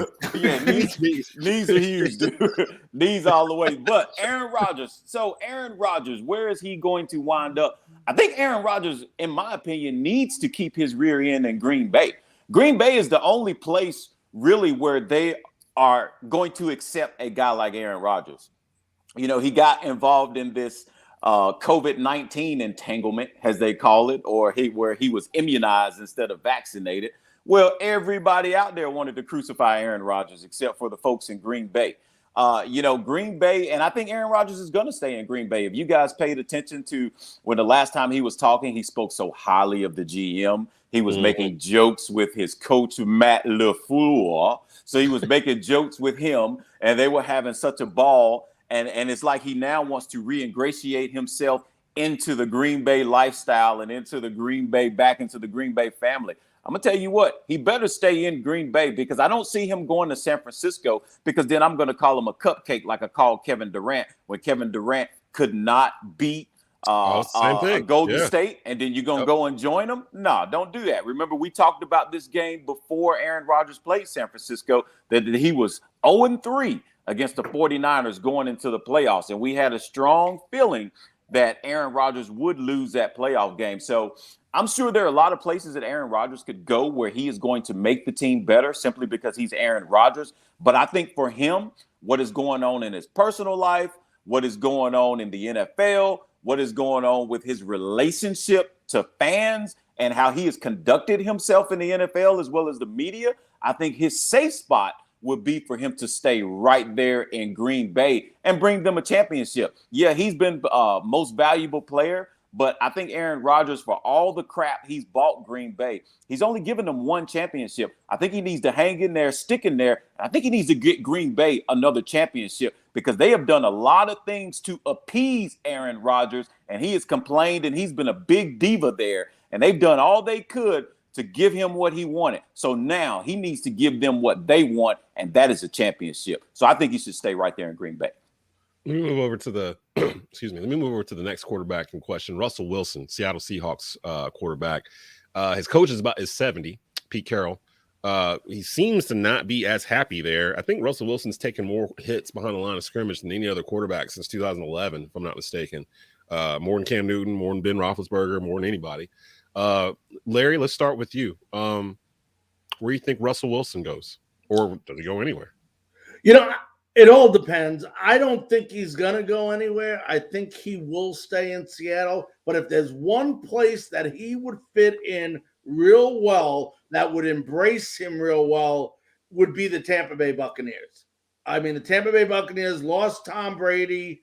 They had the second ranked offensive line in all of football. So you talk about getting hit. How much of a difference will Russell Wilson be if he's not getting hit all the time? And so if you're looking at, I think he'll stay. I really do in Seattle. But if he goes, I think the best fit for him would definitely be Tampa Bay. Then you have to ask yourself a question. I believe with Rod that Aaron Rodgers, there's no doubt in my mind, because Aaron Rodgers is the biggest idiot in football right now. I do not like Aaron Rodgers. I think he's very much into himself, and he's not going to put himself, and I know I'm switching to Aaron Rodgers, so I apologize, but he's not going to put himself in a position to go ahead and fail. Everyone talks Denver with him. Denver has the 19th ranked offensive line. Why the heck would you want to go there? Now, there is one scenario I think Aaron Rodgers goes to, which plays into Russell Wilson. Aaron Rodgers, if he does leave, Tampa Bay is another spot for Aaron Rodgers. But I believe Tampa Bay gets Russell Wilson or Aaron Rodgers. And then you got to ask yourself, if Aaron Rodgers goes to Tampa Bay, does that open up Green Bay going after Russell Wilson? Oof. All right, well, real quickly, I'm going to tell you some things. I don't know if you're taking into account about Russell Wilson. He's married to Sierra, and Sierra ain't going to Green Bay, brother. she probably ain't going to Tampa Bay either. So will she go to Pittsburgh? Yeah, will she go to Pittsburgh? Absolutely not. There's about one spot Sierra want to go to, and it's probably, and it might not be the most desirable or the most prepared spot, but it'll be the New York Giants. I'm telling you, she's not going to a little bitty market. And I'll just let y'all know that now. Sierra's not the type. I mean, I like Sierra and everything, but she ain't the type of star that should be able to dictate where her Super Bowl winning quarterback husband goes and plays football. Brother. I don't know if you've been paying attention. Well, why would he want to go to New York with a brand new? It ain't about him. It's about her career and what she happy wants. wife, happy life, and he is Mr. Honey. Okay. Yes, I don't agree, but I mean that's okay. It's okay to disagree. I'm just saying, you know, you tell I'm for better words. I love the Fitz better. Russell Wilson will make more money in New York from the advertisers and the media and stuff like that. No doubt about that. No state tax in Florida, so if they went to Tampa, you know, hold on more of that money. What I was going to hit on. You know, and Sierra doesn't have to pay all those taxes in Tampa Bay and can lay on the beach all she wants. I didn't even think about including Sierra in this conversation. She's a major factor in the Russell Wilson deal. Well, hell, you're right there. Would she go to New Orleans? Probably more likely than going to Tampa. Speaking of New Orleans, I left the last two out for you, Jaelen. Cam Newton, Jameis Winston, both are free agents. Cam at the end of the road, as the boys men just for you, Des. You ready for this? And then Jameis coming off a situation where I think people forget James was playing really well for New Orleans when he had his knee hurt. I think he was 5-2 as a starter. Sean Payton makes a big difference. Yes, indeed. So now Jameis is almost like a child without a home all of a sudden, doesn't know exactly where to go. I know the perfect spot for that him. job. All right, so get me off here. Got Cam Newton, Jameis Winston, both free agents. What's going to happen? We're going to send Cam Newton to the pasture, unfortunately. It is not because of my personal, it's not my personal take. It's just I don't see it happening. I don't see another NFL team giving him another opportunity. I hope if that's the situation, I would rather Cam go ahead and walk off into the sunset and retire. Because there's no reason for him to try to be, go make some money doing some other things. I love this interview with Brittany Renner he had on YouTube lately. That was I saw a little bit of it. That was pretty good. Yeah, he ain't sliding them DMs. Can't do it. No. Good to say. No. But Jameis Winston, you know where Jameis is going, Des? To Charlotte. He coming to be your quarterback. Oh my gosh, I didn't even think about. He's coming to be your quarterback. There's two possibilities, Jaelen. I agree with you on that. But the only better fit than Charlotte, Jaelen, and I'd love to get your opinion on this, would be Pittsburgh. I like to hear that. I love to see that. He'd come on to the AFC North with us. He would fit like a glove, like a hand in a glove. He would go. He really is a very similar quarterback to Ben Roethlisberger. If you really think about it, they have a similar. Young Ben Roethlisberger with the build and the way they play. It's kind of balls to the wall type thing. You know what I'm saying? Like we kind of just do what we do. And you got me like messed up over here. I like that, Larry. That's a great pick. I love that destination. And they really in dire need of a quarterback. He's proven that he can make things happen. And I watched Jameis play since he was in college. I was in Florida in Tampa Bay. I will tell you this. Jameis Winston, if he gets the right situation, could be one of the top 10 quarterbacks in the league. Yeah, he just didn't really fit that well. He didn't fit that well with Bruce Arians because of the whole risky and biscuit. It was too high risk. Yeah. I mean, and look, even Tom Brady had trouble with here. You got me kind of messed up over here because not a single soul. And I do a Believe in Panthers podcast with Skylar Callahan every week from Sports Illustrated. The thought of Jameis Winston coming to Charlotte has never crossed anyone's mind. Like I've never seen it in play. I mean, I'll take Jameis Winston over Sam Darnold every day. I would, yeah. Every day. And you save some money. Wait a minute. Hold on a second. Jameis Winston's gonna be sitting out there it's like a prove it deal, Larry. So you're gonna save some money. Yep. You sign him for a year. You let him and then go after offensive linemen. Solidify that offensive line, and Jameis will be fine. And if McCaffrey can stay healthy, my goodness. You're giving him skill position weapons. I'm trying to help you out, Des. I know. That's what I'm like, yo, why did I never even think about Jameis Winston? Maybe, man, because then you got DJ Moore and Robbie Anderson on the outside. Go get a tight end for him. Absolutely. And Larry, I know you're anti-Aaron Rodgers. I get it. But Denver is the perfect fit. They've got weapons on the outside. They got Jerry Jeudy. They got weapon-wise, but can they protect him? It's the same. It's like the same thing with Jameis in Carolina. If you sign him to your organization, now you have to fully commit your draft stock to the offensive line. So because look, hey, I'm not going to say you can't. The defense is ready. The weapons are ready. Offensive line, right? So. Yeah, absolutely. I like you, Larry. You're a funny guy. Hey, you're okay too, man. So now I got to sit here for the whole week. I'm gonna bring this up to Skylar. Now you praying for Jameis Winston? How about that? I never thought I'd be in this situation where I'm like, man, can we go get Jameis Winston? Jameis Winston. He wouldn't even be expensive. Like, that's what we just said, Desmond. Think about the money you save. You'll be paying Sam Darnold more than you'll be paying Jameis Winston. A lot more. Darnold's on the hook. We got to pay $18 million to Sam Darnold. It's his 5th-year extension that we extended after the first day of the draft last year. And the excuse was, well, I mean, he's here. So, I mean, that's pretty much what the excuse was. Like, well, he's here. So we might you got to hope you can get rid of it. Like, he hadn't even been out in the field or anything. It was like, well, we already went and got him. And, Larry, I don't know if anybody's going to take him. Right. Nobody's going to take him. But listen, if somebody doesn't get a quarterback, that's what you got to hope for. If they can just take $10 million of that contract and you eat $8 million instead of $18 million, you win. Who would take like I said, but remember, Bridgewater was a similar situation, and they got whoever doesn't get Aaron Rodgers could possibly take Sam Darnold because they'll be high and dry without a quarterback. So even if he leaves Green Bay and goes somewhere else, then Green Bay might be interested in him. Or if he doesn't go to Denver, then Denver might get the calling. Oh, no one wants Sam Darnold. Who would want No, right now, no. Why would you? Yeah, exactly. Like it's like you got to put somebody. I mean, Green Bay knows they can't send Jordan Love out there. So Green Bay is not going to lose Aaron Rodgers. If I was a betting man, I would bet against it because Aaron Rodgers cares about Aaron Rodgers. That's all he cares about. And that's a good endpoint right there because Aaron Rodgers, the older he gets, the more I dislike him. He's a diva. I agree. He really is. He's even more than that. He's just kind of like, dude, the whole world don't revolve around you. You've been in the league 17 years, right? One championship.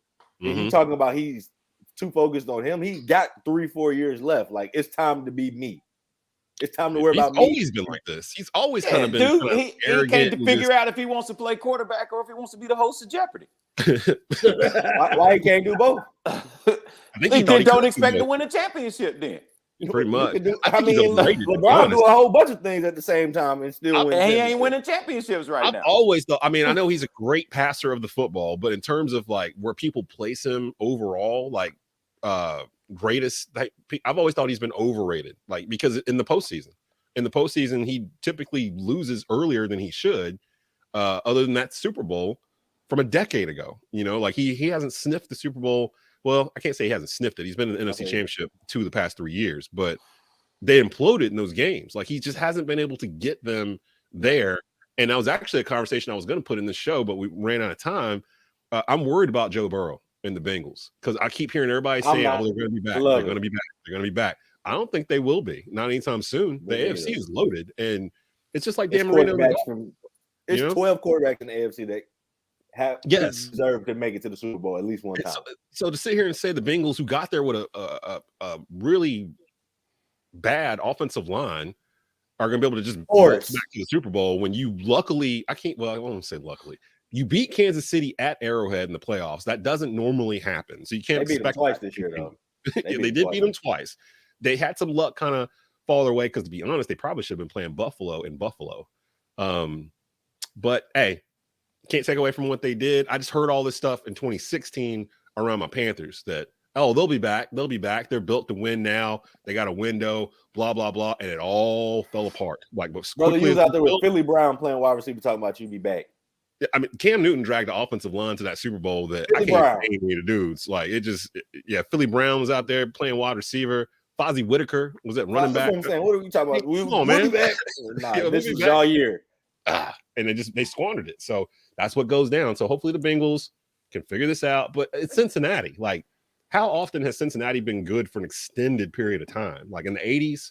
And they had a good little run in the early 2010s. Like they had a good little run. They was making noise. Yeah, with Marvin Lewis, the head coach, and they just couldn't win a playoff game. But they had good. It's not as difficult as it sounds either. They need an offensive line. They know what they need. They go into the draft and the offseason saying if they build that offensive line, they'll be back. Yeah, and they have cap room. And they have cap room, exactly. So they've got the tools to do it. It's just a matter of will the Bengals do it? And I don't trust the Bengals to do it. They don't. They won't build an indoor practice facility. They ain't still walking across the highway. You know, That's the problem. Will they spend the money? Will they spend the money? And let me tell you guys, if you look at the free agents this year, lots of offensive linemen. I know Alex Capel, Ryan Jensen, Streff from Washington. There are some really, really good offensive linemen if you have and are willing to spend the money to get them. I miss Ryan Jensen so bad. I gotta take a break, get out of here. Shout out to the Hour One panel, Hot Rod Funderburk, Jaelen Gilkey, Larry Frank filling in for Brandon Blakney. When we come back, I had a chance to sit down and talk with the Athletics Panther beat writer Joe Person about all things Carolina Panthers. He'll give us a state of the affairs with the franchise, the new hires, and more. You're locked into the rundown here on WWBG 1470 AM and, of course, on TobaccoRoadSportsRadio.com. You're listening to The Rundown with Desmond Johnson. Enter your softball team into the Diamond Stars Invitational March 19th and 20th at Springwood Park in Burlington, North Carolina. Age brackets are for 10 and up for a one-day event, 12 and up, and 14 and up. With Diamond Star events, you get more games, longer time limits, quality competition, and prizes to all champions. With Diamond Star Events, get the tournament experience your players, coaches, and families deserve. For more information and to sign up, visit diamondstaravents.net. The wait is over. Simply Sonia's Southern Cuisine and Cocktails is now open. 3050 University Parkway inside the Best Western Plus Hotel. Open 7 days a week starting at 11 a.m. daily. Freshly made Southern cuisine with signature cocktails and lunch specials daily. The location for your next event with Simply Sonia's catering specials. Open now. Simply Sonia's Southern Cuisine and Cocktails. 3050 University Parkway inside the Best Western Plus Hotel in Winston-Salem. Father Time is undefeated. It's going to hit Tom Brady eventually, too. It might be this year. Hopefully it's this year. And Matt LaFleur went to both of them and said, hey, remember that play you drew up on notebook paper on Thursday? Yeah, run it now. Like, that's the thing that's kind of tripping me up here. We've been clowning Kyrie Irving and his behavior for the past 5 years. I feel like I just got a point, like on a show or something. I don't know. 3, 2, 1, Kerrsville, you've got state champions coming back home. The East Forsyth Eagles have just won Class 4A state championship. On the line with NASCAR superstar Bubba Wallace. Bubba, what type of music are you listening to right now? Do you listen to anything particular to get you hyped before a race? I'm in like the heavy metal stuff, like the screamo stuff, the stuff you can't understand. That's right up my alley. Tie game at 41. Murr takes the snap. Fade. Right corner of the end zone for Timmons. He bobbled it and then honed it in the right corner of the end zone. Terrell Timmons Jr. TobaccoRoadSportsRadio.com, your home for Triad Sports.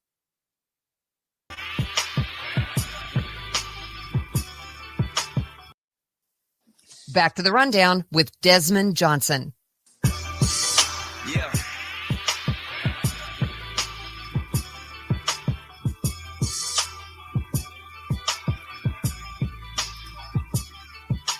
Welcome back into the rundown with Desmond Johnson. I am Desmond Johnson, every Saturday morning, 10 a.m. on WWBG 1470 AM here in the Triad, and of course online at TobaccoRoadSportsRadio.com. Friend of the program, Panthers beat writer for The Athletic, Joe Person, stopping by. What's going on, Joe? How you doing, man? What's happening, Desmond? Thanks for having me on, man. Man, I know you enjoy this time of the year because the grind is over for a little bit. I was talking to Skylar Callahan, the beat writer for the Panthers for Sports Illustrated, and he was like, yeah, it's like the first 2 weeks of June or the 2 weeks I know to just not even bother trying to reach out to any of you guys because you're usually on a beach somewhere or a boat or a mountain or something. But like, this is the little hot pocket of the season right after the Super Bowl where there's a whole lot of smoke in terms of things connected to different teams.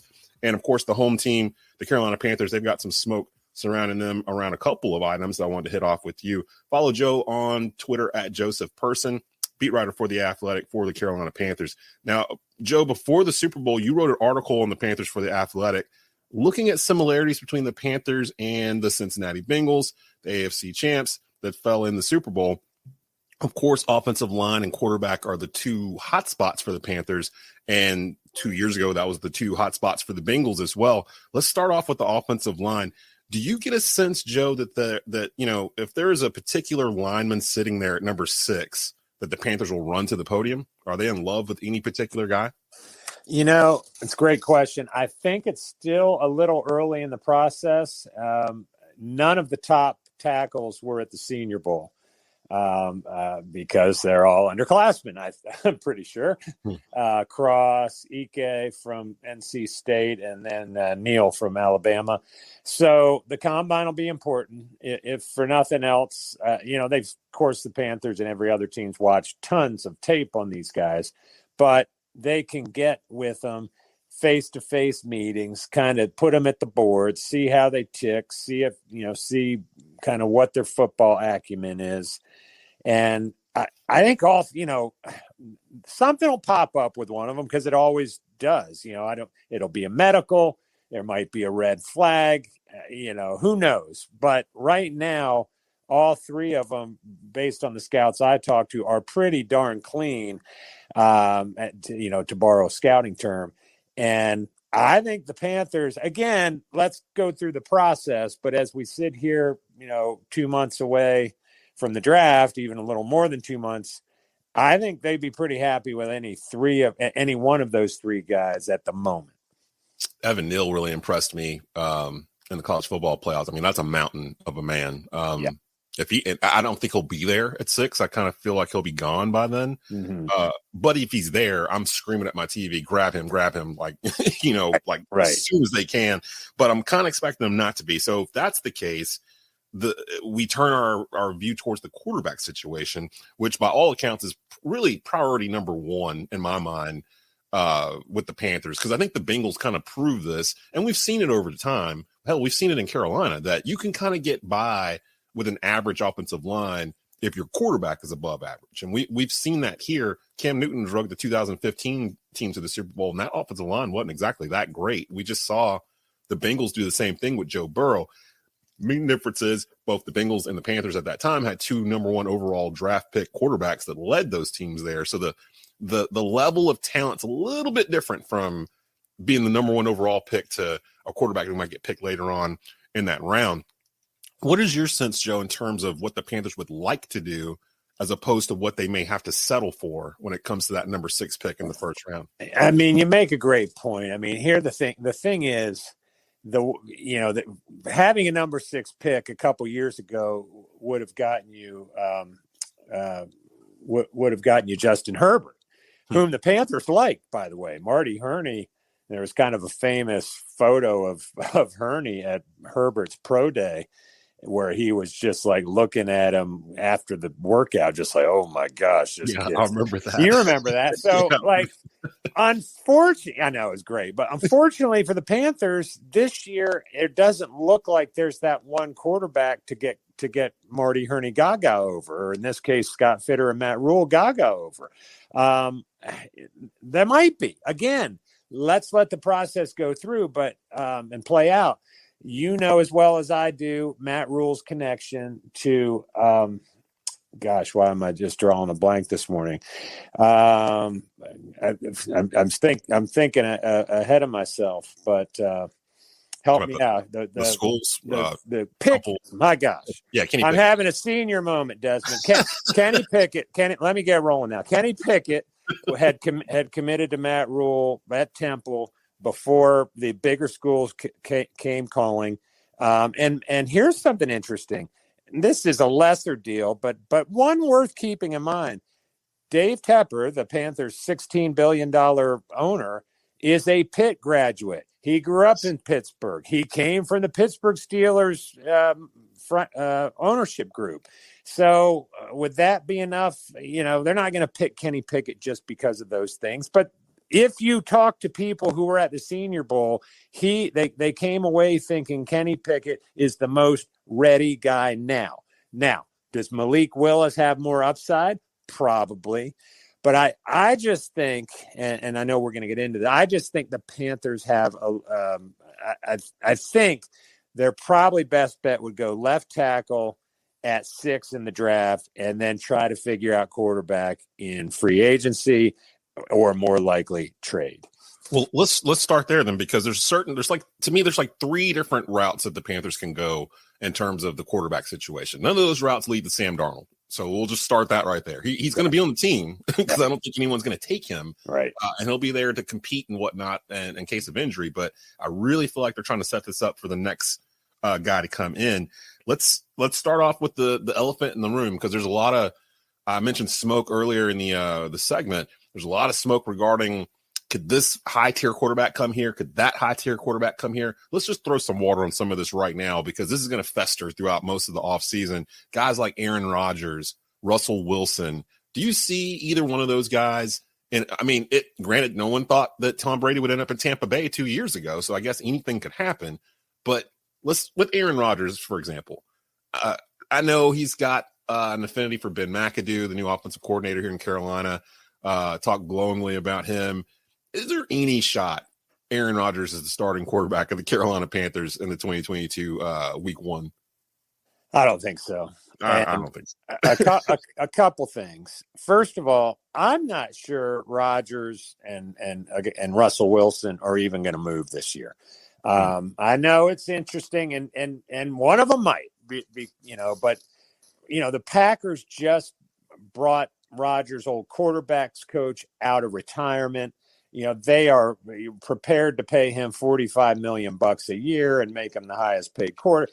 And in Russell Wilson's case, first of all, I don't think either of those franchises would want to trade those guys to an NFC team. Well, guess what? The AFC is where all the quarterbacks are. So if you're Aaron Rodgers and want to win another Super Bowl ring, I think your best bet's to stay in the NFC and probably in the Packers if they re-sign Devontae Adams, so on so forth. And in Seattle, you got 70-plus-year-old Pete Carroll. I don't think he wants to start over and have any kind of rebuild. They're going to do what they can to hold on to Russell. Even if those guys were to shake free, Desmond, look at the trouble Matt Rule had just filling out his coaching staff. The rest of the league views this as a lame duck situation. It may not be, but that's the perception. And why, if you are one of those two guys, you're in Tom Brady's position of 2 years ago, if you can handpick a team, why would you come to the Panthers, which is really kind of in turmoil, a franchise that's in turmoil right now? I think that means we got to, if you're the Panthers, you've got to go down to the next tier of guys. I don't think, you heard Kevin O'Connell yesterday, Thursday, I should say, at his Vikings press conference. He's talking about hanging on to Kirk Cousins. Jimmy Garoppolo will be available. I think he's an option. Is he an upgrade over Darnold? Yes, he is. Is he a Super Bowl winning quarterback? Yeah.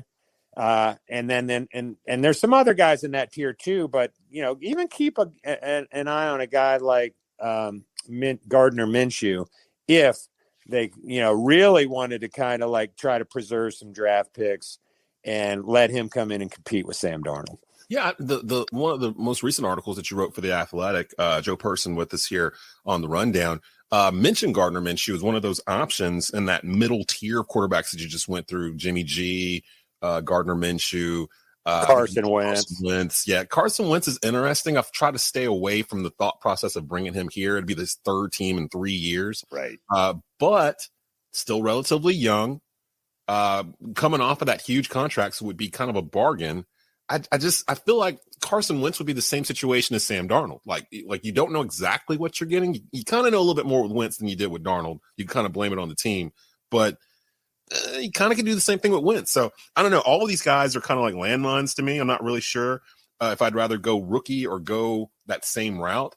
And I agree with you. It seems like Kenny Pickett seems to be that quarterback that gets attached to Carolina, although I'm a little leery about taking him at number 6 when I feel like we could get him in the teens or something like that with this draft in particular.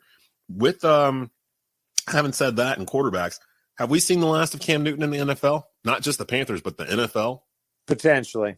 Yeah, I mean, I think he might be in a position where he was last year where he might have to, unless he's willing to go to a team and be a backup and be, kind of like a special package deal like the Panthers had for him when he first got to Carolina last year. And then at the end of the year, when Darnold was healthy and short yardage, goal line, let him go in and, do what he does better than anyone that's ever played the game at that position, is barrel his way or be elusive and get into the end zone, on a quarterback keep or an option. Now, failing that, then I think he might have to wait and see if there's an injury to a starter. But he was at the end of the year, he was a little more open to the possibility of going elsewhere or even staying here. But he did say, I think he famously said, I'm not going to do 5-12 again. I don't blame him. And so no, we get that, right? I mean, he's at the point in his career where if he goes somewhere, again, it's not going to be, I don't think, as the starter, but maybe maybe one of these teams, I don't know, let's just say Seattle for the heck of it, brings him in as the backup to Russell and as a special package type deal, secret weapon. On the quarterbacks, we would be remiss if, and I should have mentioned him earlier, Deshaun Watson, that situation is still bubbling beneath the surface in Charlotte and a bunch of other NFL cities. his legal situation is still not cleared up. It seems to be inching toward resolution. I think there's a deposition on the civil stuff next week, and we'll just see. I mean, I think the Panthers are they've been interested in him before. You and I have talked about what it would take to get him. It's a lot, but you have a quarterback, a franchise type quarterback in his prime that you would have under contract for the next 4 years. So the only thing is there are a bunch of other teams looking at him too. And I know Miami looks like they're out of the picture. That was his top choice reportedly, but now does Tampa Bay come in? And here's our next Tom Brady, our plug and play. Let's win another. Yeah, that's like the Panthers' worst scenario. That's awesome. Follow Joe on Twitter at Joseph Person. Tell them, Joe, where they can get to your stuff with the Athletic. The NFL's 365. We say it's the off season, but we're about to, literally dive into draft stuff, combines, mini camps will be right around the corner. Next thing you know, it's going to be August. So let the folks know where they can get to your work with the Athletic. Yeah, I appreciate it. So at theathletic.com is our website. And, we have pretty much wall-to-wall coverage. We do not have a Hornets writer right now, and they're an interesting team. But to get to our Panthers stuff, probably easiest way is on my Twitter, at Joseph Person. I link all my stories. We've got one up there right now about 7 guys who could be cap casualties for the Panthers, and we've got a $1 a month special rolling right now. So it's a great time to jump in. I appreciate that, Desmond. Yeah, and I came in on the Athletic on that same deal maybe like a year ago where they had that running as a special, and I've had it ever since, and it's been totally worth it. The writers are fantastic. All the great writers that you've known the past 5 or 6 years for sports, they've migrated to the Athletic pretty much. So like if you really want to get to the meat of what's going on with your favorite teams, especially if you're a Panther fan, check this guy out over at the Athletic. Joseph Person, friend of the program, stopping by the rundown. Appreciate you, brother. We'll definitely check in with you soon as we get closer to the draft. I'm sure we'll have plenty to talk about regarding these Carolina Panthers and what they might do with that number 6 pick. You got it, man. Enjoy the rest of your weekend. Coming up, more from the rundown here on TobaccoRoadSportsRadio.com and WWBG 1470 AM. Blue Naples You're Pizzeria listening to The Rundown with Desmond Johnson. Blue Naples Pizzeria in Kernersville is now hiring. Come work for one of the best Italian restaurants in the Triad. Currently hiring dishwashers, cooks, front cashiers, and more. Great hours, great pay. Give them a call at 336-993-7707 or stop by and inquire at 1519 Union Cross Road in Kernersville. Start working this week. Blue Naples Pizza.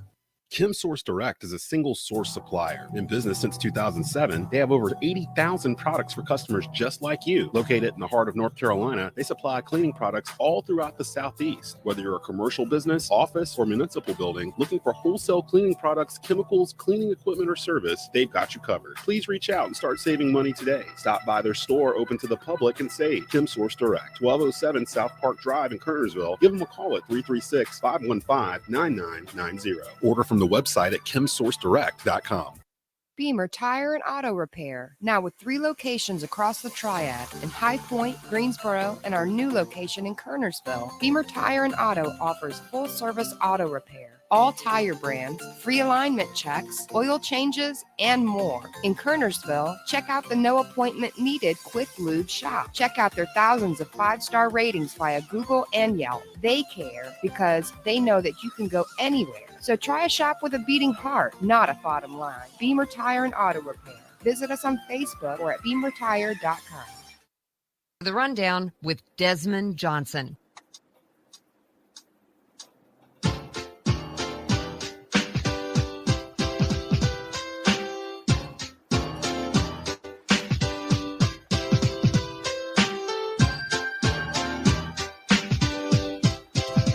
Welcome back into the Rundown. Desmond Johnson here with you, kicking it every Saturday morning live, 10 a.m. on WWBG 1470 AM, and of course online at TobaccoRoadSportsRadio.com. carolinablitz.com. Joining us right now, she is the editor-in-chief of Carolina Blitz. You can follow them on Twitter at Keep Blitzing. Vashti Hurt joining the program. What's going on, Vashti? How you doing? I'm good, Desmond. You know, this is our busy season. So I've been busy, but good stuff. Yeah, definitely. With everything kind of crisscrossing across each other. Super Bowl ending, but of course the NFL never really goes into an off season now, especially over the past couple of years. It's like 365 days a year. Something's going on in the NFL, and they intended it that way. Wanted to start off right there. It's been a week. It's been going on a week. It's been 6 days, Vashti, and there's still a buzz regarding the Super Bowl 56 halftime show that had Dr. Dre, Snoop, Mary J. Blige, which brought us into this segment, Eminem, Kendrick Lamar, guest appearance from a Hanging Upside Down 50 Cent. Was that the greatest Super Bowl halftime show of all time? No, I don't think so. But I haven't watched all the Super Bowl, shows ever. From a theatrics standpoint, I expected more. I was actually in LA. So watching this, I think it's probably, and I'm learning that Super Bowl halftime shows are geared for the television spectators and not those of us who are in the stands. But even if, and I watched the television version, while it was a wonderful show, and of course the music was top notch, from a theatrical standpoint, I liked the Beyonce halftime better. I would put that up there. Prince was my number one until last week, and I moved him down to 2. And I think I have Beyonce 3rd, and Michael Jackson 4th. And a lot of people don't realize it, but halftime shows for the Super Bowl didn't used to be musical acts. Michael Jackson was the first one to go in there and actually do a musical performance, and that was 1993. So like before that, it was basically like the Ohio State marching band and like cheerleaders out there doing a performance or something to that effect. It's really just in this generation where it's starting to be musical acts. Dr. Dre spent $9 million of his own money on that halftime performance. And that's an interesting perspective. I've heard that before, Vashti, where, you were actually there. So that experience is a little bit different than us at home watching it and seeing, the way it was laid out and just the way it sounded to me. It was one of the more better sounding halftime performances that you'll ever hear. It just sounded really clear on the TV. So people still kind of talking about that. Of course, everybody's bumping a lot of Dr. Dre and things of that sort because of that performance. I wanted to move over to Charlotte Hornets. Thankfully, All-Star break is here because our Hornets have lost 8 of the last 9 contests. They lost to the Miami Heat Thursday night, 111-107 in double overtime as we go into this All-Star weekend. Vashti, what has happened? Is it as simple as not having Gordon Hayward? Because it feels like when they don't have Gordon Hayward, they typically lose, and when they have him, they win. The problem is Gordon Hayward's a little injury prone, and we've more often than not, it feels like not had him available on the floor. What do you think the main issue is with this Hornets team, and are they a playoff team in your mind?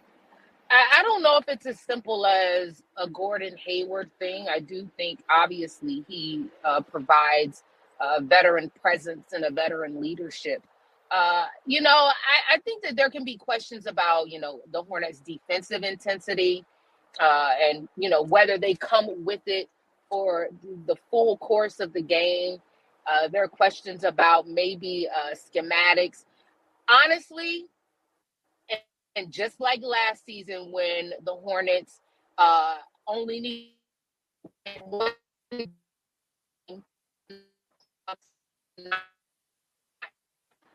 comes down to coaching. And, Borrego has to answer he should have to answer some tough questions because, the Hornets at this point, you trade for Montrezl Harrell to provide more of a presence on the inside.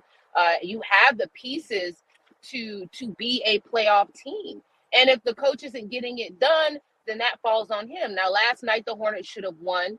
The 3-pointer, I think it was a Kyle Lowry. It clearly was a 2-pointer. And if it was counted correctly, then the Hornets would have won that game. And there was another issue. The Hornets have been on the bad side of a couple of calls during this losing streak.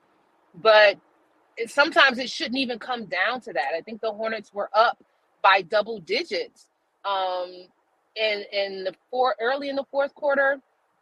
So yeah, you can't trick off leads like that, and that, to me, that comes down to coaching. I questioned Borrego last year when the Hornets couldn't close out and get into the playoffs, and now I'm questioning him again. I don't know if he's the guy to lead this talented and swaggy Hornets team to the height that they should be able to go. Yeah, I think he just got an extension, if I'm not mistaken, this offseason too. So yeah, definitely. I feel you. It does feel like while Borrego, I love the ball movement that his offense brings. I'm wondering if maybe we're actually watching the Hornets reach a ceiling with Borrego. But to that effect, I don't have any idea who they would bring in if they decided to do something outside of James Borrego. I would imagine they're going to probably try to get to the end of the season and then decide from there. Also, too, got to kind of keep in mind now you have a superstar in the house, LaMelo Ball. Who does he want to play under? Does he want to play under Borrego? How does he feel? I'm not saying he should take control of the franchise, but make sure you get the input from your stars. The Hornets are an interesting team going into this All-Star break. We'll keep an eye on them. They return and play Toronto February the 25th in their first game back. Let's hop over to Tobacco Road, ACC Hoops. Super important Saturday. Starting today at 1 o'clock, the Wake Forest Demon Deacons versus Notre Dame. Interesting matchup there at the top of the ACC standings. 4 p.m., North Carolina visits Virginia Tech. 5 p.m., Virginia versus Miami.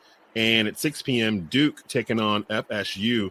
Let's start off with the Tar Heels. What is your take on this UNC team? Grade Hubert Davis in year one of being the head coach of the University of North Carolina. Desmond, you're trying to get me to be very controversial today. No, never that. Yes, you really are. At this point, if I were to have to grade Hubert, it would be a C-, and we're teetering on a D, honestly. This Tar Heel team loses games that in a manner that they should not be losing games. And, I've questioned Hubert Davis and why he isn't playing his freshmen more. And it seems like now he's starting to play them more. I don't know if I think he's just, and this is his first season. So I'm not saying that this will be the case, but I don't know about his roster management. I don't know about his utilization of his freshman recruits. I don't even know how they're doing from a recruiting standpoint in the future. I don't even think they have any 4 or 5 star recruits. I don't think. Tar Heel fans will correct me. No, they do. They don't, right? No, they got a couple of 4-star, no 5-star kids. No 5-star kids. 4 or 5-star kids. I think Duke's got like 4 top 10 kids coming in next year. Shout out to John Shire. No, Hubert's got one of those 4-star classes, like the class Roy brought in that had like Marcus Page, JP Takoto, Bryce Johnson. None of them were 5 stars when they came in. They were all like solid 4s. So you kind of felt like they're going to be here like 3 years or so. That's the class like Jaelen Washington, the center, Tribble, the point guard, an actual point guard. It's a 4-star out of Minnesota. They're coming in. They're 4 stars. That might help the roster. But I see what you're saying. I'm glad that he's starting to play Dontrez Styles. Yes. I don't know about DeMarco Dunn. I think he just isn't ready to get playing time. But Styles looks like he's ready, like now. Yeah, but Dunn doesn't even get playing time when they're blowing out teams. Right. And you have to think about this. If you are trying to prepare these freshmen to have significant roles next year, they at least have to get playing time in garbage minutes. So when you're getting blown out by Kentucky, or when you are blowing out a Boston College or even a Florida State, these guys need to be getting more playing time. And, those recruiting classes that you mentioned from the past are different. And one reason, this transfer rule is going to hurt a lot of coaches when you have players with hoop dreams who feel like they are more talented than maybe they are. Mm-hmm. And they say, I'm going to go somewhere where I'm going to get more burn. And so for the Tar Heels to have that is a question. And then for them to have these lapses where in no game should Pitt be up on UNC at the Dean Dome by 21 points in the second half. It just should not happen. And so to me, that falls on Hubert Davis because, you know, those mental lapses, you just can't put it on. You can't put it on the players. I mean, because it's not just one or two. They have no top wins, and then you know, and a loss to Pitt at home. So to me, I mean, you have a team that has the talent that to make the NCAA tournament, and they will likely not make the NCAA tournament unless they have a miraculously strong finish to the season, and that falls on coaching. So C- for Hubert Davis. They've got 5 games remaining. Of course, the last one at Duke, Coach K's last game at Cameron Indoor Stadium. So that'll be a delight to go and check that out. But they got to win. They got to pretty much go 4-1 pretty much in the regular season and probably win a game or two in the ACC tournament to comfortably get in. Right now, they're kind of living life on the edge on the bubble. And it feels like Hubert's only playing 6 kids. That's what it feels like most of the time. He's expanded it to Styles, and now Puff was getting a little bit of minutes. Nothing really long, and really, if you see Styles in the first half, you don't see him in the second. So it's I don't know what the deal is with that, but these guys look gassed by the time they get to like 3-4 minutes into the second half. Manic in particular, like he's just getting wore down, and I don't think they're expecting to have the limited amount from the bench. Meanwhile, right up the street, 8 miles, Duke has lost 4 games by 9 points this year. Last week, they survived Wake Forest and are currently atop the conference standings. After today, the next 3 road games are road games for Virginia. Duke at Virginia, at Syracuse, at Pitt. Do you expect Duke to win the regular season? Coach K has not won an outright regular season title since 2009 somehow. It's been a while, but I do. I do. I think who is at the top with them? Notre Dame, and Miami's still sniffing around up there. Carolina's in 5th, I believe, like 2 games back, and Wake is I think in 4th, like a game and a half behind. So there's a bunch at the top. Duke owns the tiebreaker against Wake and Notre Dame, and so it would have. They don't own the tiebreaker against Miami, but Miami has fallen off as of late, and so because of that, you know, Duke plays Florida State this weekend at home, and Florida State is injury riddled right now. Carolina, who is inconsistent at home, Coach K's last game at Cameron, you know, and we didn't mention this, but the loss feels, especially in games where you face, you know, a front court as big as Duke. I think that Syracuse game can be iffy. When Syracuse played at Duke, the Boeheim brothers just did not have a good game. I can't see that happening 2 times in a row. But I think Virginia and Pitt will be Duke wins, and I think that they'll play with that loss to I'm trying to figure out that last loss, and I literally was at the game. But that last loss they suffered at home at Cameron. Sometimes you need that. It was Virginia, wasn't it? When Virginia, the one they lost to? Yes, on the last second shot. I mean, they're going to want to get back against Virginia. So I think sometimes that'll provide a jolt for some teams, and I think it'll provided a jolt for Duke. And also, Duke has played better on the road than they have at home, which is crazy. Yeah, it really is. But it bodes well for them. You know, you have 3 of your last 5 games on the road where you have played better, and then you have a Florida State team that is reeling from injuries, and then Carolina at home in a game that will be completely emotionally charged. So I like Duke to win the ACC regular season. You know, it's crazy. This Duke team kind of reminds me of the 2014 Duke team, the one that had I think it was Jabari Parker. They lost like first round. And they kind of were built. Oh, you are hating. No, I'm serious. There's warning signs. There's red flags with this Duke team. When I look at them, I'm like, yes, they're talented. They're super talented. But again, like you said, they play better on the road than they do at home, which is really odd. Paulo Banchero disappears in games for some reason to me. I don't know why, but there'll be long stretches where he just doesn't shoot. And for a guy as talented as he is, he almost has to be like told to take over. And I don't know. It doesn't feel, I don't know who the alpha is on the team. It should be Paulo, but I don't really feel it that it's him. I don't know. We're going to see. But In terms of Duke and then being able to get further along in this tournament coming up here in March, to be honest with you, the ACC team that I'm looking at that could actually make a run that nobody would really be talking about until it starts happening is Wake Forest.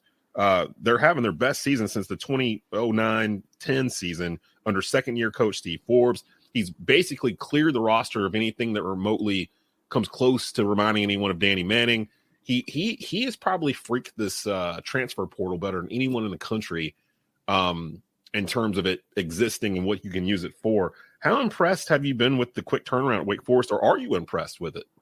Very impressed. I like Forbes. He's a gutsy, gritty type guy. He seems to be very, very honest and raw. And, he brought some of his guys over. And that's, it's like when you see coaches and they bring their coaching staff over because of the transfer portal, coaches are able to now bring their players over as well. So he brought guys whose game he was familiar with and who had the type of attitude and who would be able to fit in with the culture that he wanted to bring to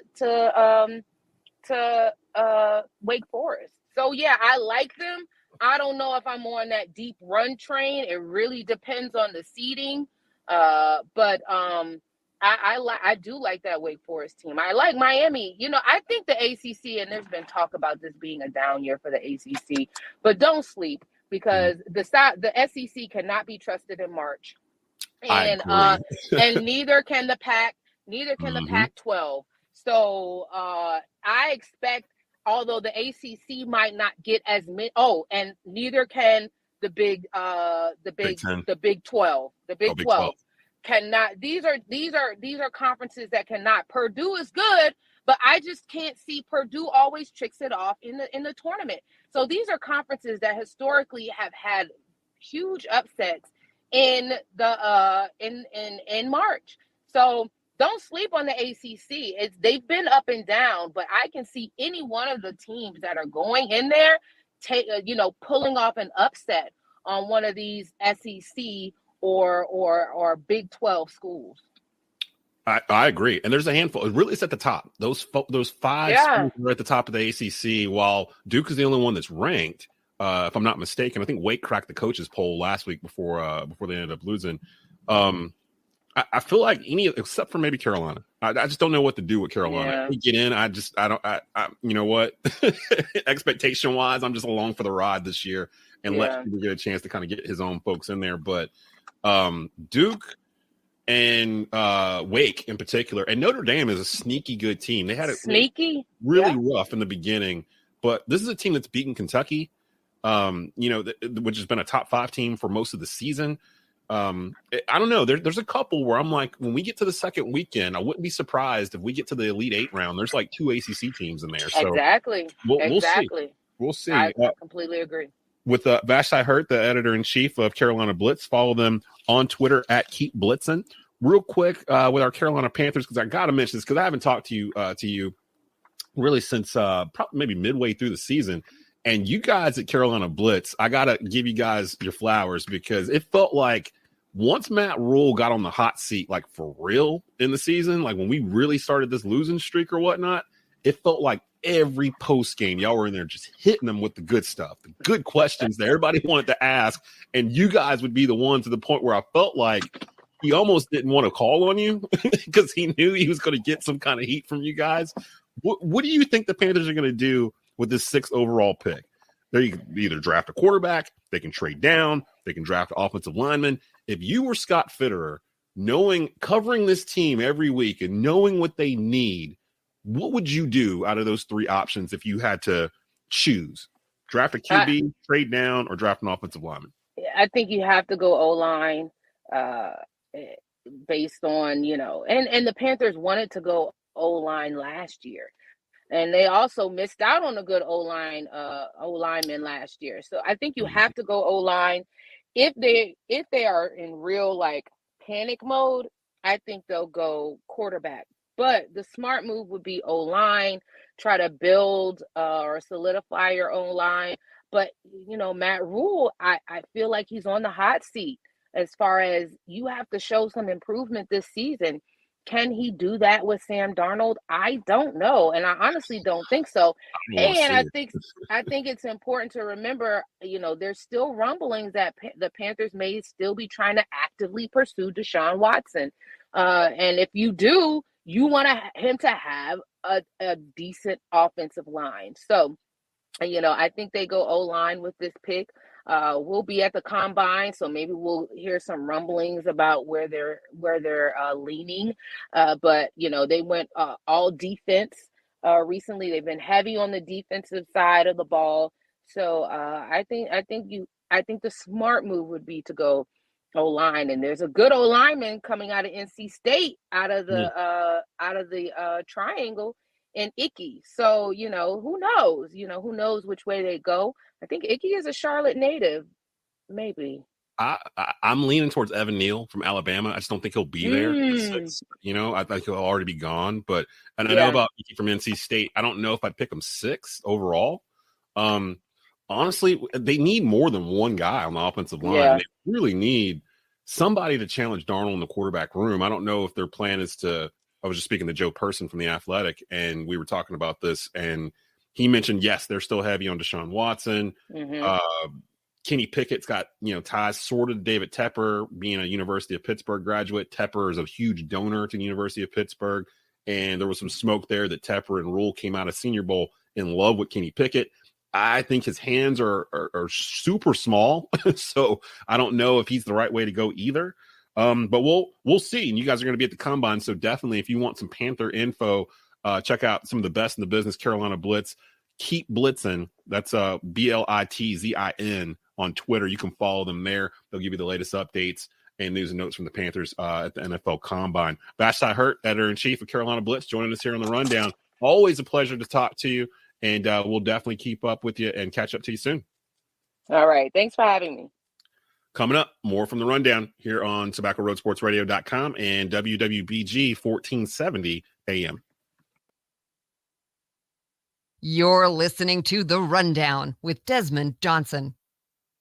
Beamer Tire and Auto Repair, now with 3 locations across the Triad in High Point, Greensboro, and our new location in Kernersville. Beamer Tire and Auto offers full-service auto repair, all tire brands, free alignment checks, oil changes, and more. In Kernersville, check out the no appointment needed Quick Lube shop. Check out their thousands of 5-star ratings via Google and Yelp. They care because they know that you can go anywhere. So try a shop with a beating heart, not a bottom line. Beamer Tire and Auto Repair. Visit us on Facebook or at beamertire.com. Back to the Rundown with Desmond Johnson.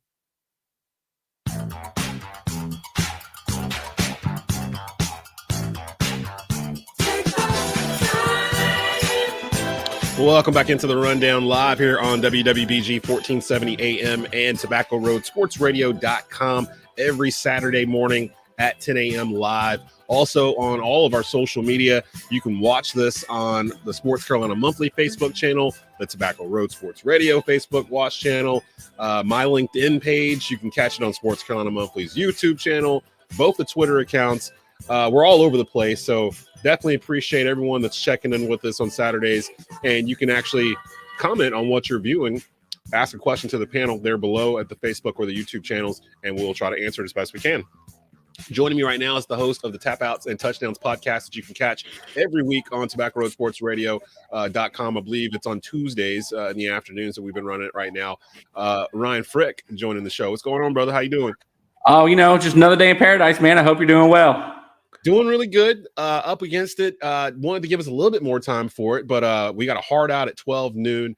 And of course, that fits perfectly for this. It's WWE Elimination Chamber on Peacock that actually starts at noon. So we're actually sliding right into the pay-per-view coming out of this segment here with a mini preview of what you're going to be seeing here. And we'll just start at the top of the card, Ryan. Give me your thoughts on the actual Elimination Chamber match itself. The champion, Bobby Lashley, in this matchup, going up against Seth Rollins, Austin Theory, Riddle, AJ Styles, and Brock Lesnar. WrestleMania is the next pay-per-view after this one. What do you think happens here? Do you think WWE throws us a swerve and does something that we don't expect, or are we going to get what we're probably all expecting here? Yeah, it's a good question. It is WrestleMania season for sure. I should mention the pre-show match between Rey Mysterio and The Miz has already taken place. But you're right into this main card. There are rumors that they may be pushing for a title match.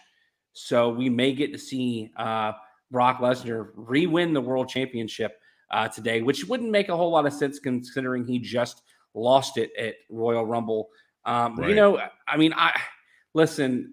feel like it would be sort of counterproductive to let Bobby Lashley win the title back at Royal Rumble for him to turn around and lose it less than a month later. As far as building his strength and power, I think it would be counterintuitive to what they're trying to do with Bobby Lashley. I've got Bobby Lashley taking it again today and going into WrestleMania as WWE champion. Yeah, I kind of lean that way too, because if you do title versus title, then you don't have on night one of WrestleMania, you don't have a WWE title defense. Basically, it becomes the women's title becomes the main event there, which that will probably end up doing anyway. But I'd rather it still be out. And I agree with you. That makes sense to have Brock lose the title in the first place. If you were going to do title versus title, there'd be no reason for him to even be in this Elimination Chamber match if he was still the champion. And I think they like it on Bobby Lashley. So, and there's still some stuff there between Lashley and Lesnar that you can kind of play with down the road too. I'm kind of thinking that Lashley wins this and something happens to incapacitate Brock where he doesn't look weak. He's not pinned. Maybe gets knocked out or something happens where he's not involved with the finish, but he's there to kind of push it because it's in Saudi Arabia. And then you can figure out what you want to do with Lashley at WrestleMania. Maybe you do Lashley versus Rollins or Lashley versus Styles. I am happy they're putting AJ Styles back into the main event picture here. Absolutely. Yeah, and he deserves to be there. Although I do think they're going to do AJ Styles versus Edge at WrestleMania, which would be a dream match that a lot of people are looking forward to here. Universal Championship. Roman Reigns, the champ, coming in, taking on Goldberg. Rumors are this might be Goldberg's final match in WWE. Roman Reigns is running out of people to fight. What do you think is going to happen here in this matchup? I almost feel like they might be setting it up for a squash. So a couple things. One, you mentioned that you didn't think Brock Lesnar was going to be involved in the finish, or they were going to do something to make him look weak or look as strong in a loss. I feel like we may see Roman Reigns interfere in that Elimination Chamber, somehow sneak his way in, cost Brock Lesnar the win. So then we get Goldberg and Reigns. And you may see some gaga, as my co-host PJ Steven would say, where you see Lesnar get involved in this match. I don't know if it's necessarily going to be a squash, but there's no way that Roman Reigns loses the title here. I mentioned it on my show before. They are going to feed everybody they can to Roman Reigns. This is going to be the strongest championship run they've had since Hogan in the 80s. And I don't, if he loses the title, it's going to be in a bigger format, a la a WrestleMania, a la, Survivor Series even. But I don't see him losing it today. Goldberg, as much as I was a mark for him when I was a kid, he goes down today in whatever fashion they go with. Roman Reigns retains the Universal Championship today. Becky Lynch defending her Raw Women's Championship against a returning Lita. Interesting matchup here. Who you got real quick between Becky Lynch and Lita? I'm going to go Becky Lynch, but they did tell us to expect some swerves, some twists and turns in this pay-per-view. So I wouldn't be surprised if we got a little cheating here for Becky Lynch to go over, so that maybe we got a rematch here at WrestleMania between these two. Yeah, or I at least that. thrown into a triple threat because we've got the Elimination Chamber for the Raw Women's Championship match at WrestleMania. So I don't think it's going to be clean, but I see Becky Lynch going over. And, of course, the Elimination Chamber match between Liv Morgan, Rhea Ripley, Bianca Belair, Doudrop, Nikki ASH, and Alexa Bliss. If I'm not mistaken, the winner of that gets a title shot at WrestleMania, correct? That's correct. Yeah, I've got, there's rumors that Rhea Ripley could be in the championship picture sooner rather than later. I'm still going to go Belair. I think we need that one-on-one rematch from SummerSlam, Belair versus Lynch at WrestleMania. I've got Belair going over this match. So there it is. There's the top of the card there. Definitely go head over to Peacock. It's going to actually, they've already kind of started with the pre-show. The actual main card's about to start here in about 1 minute. We are going to get out of here because we are up against it. We will have Ryan on throughout WrestleMania season. After this pay-per-view, WrestleMania season will really be in high gear, and we can really start focusing on what they're trying to do You can catch Ryan on Tapouts and Touchdowns every Tuesday afternoon on Tobacco Road Sports Radio.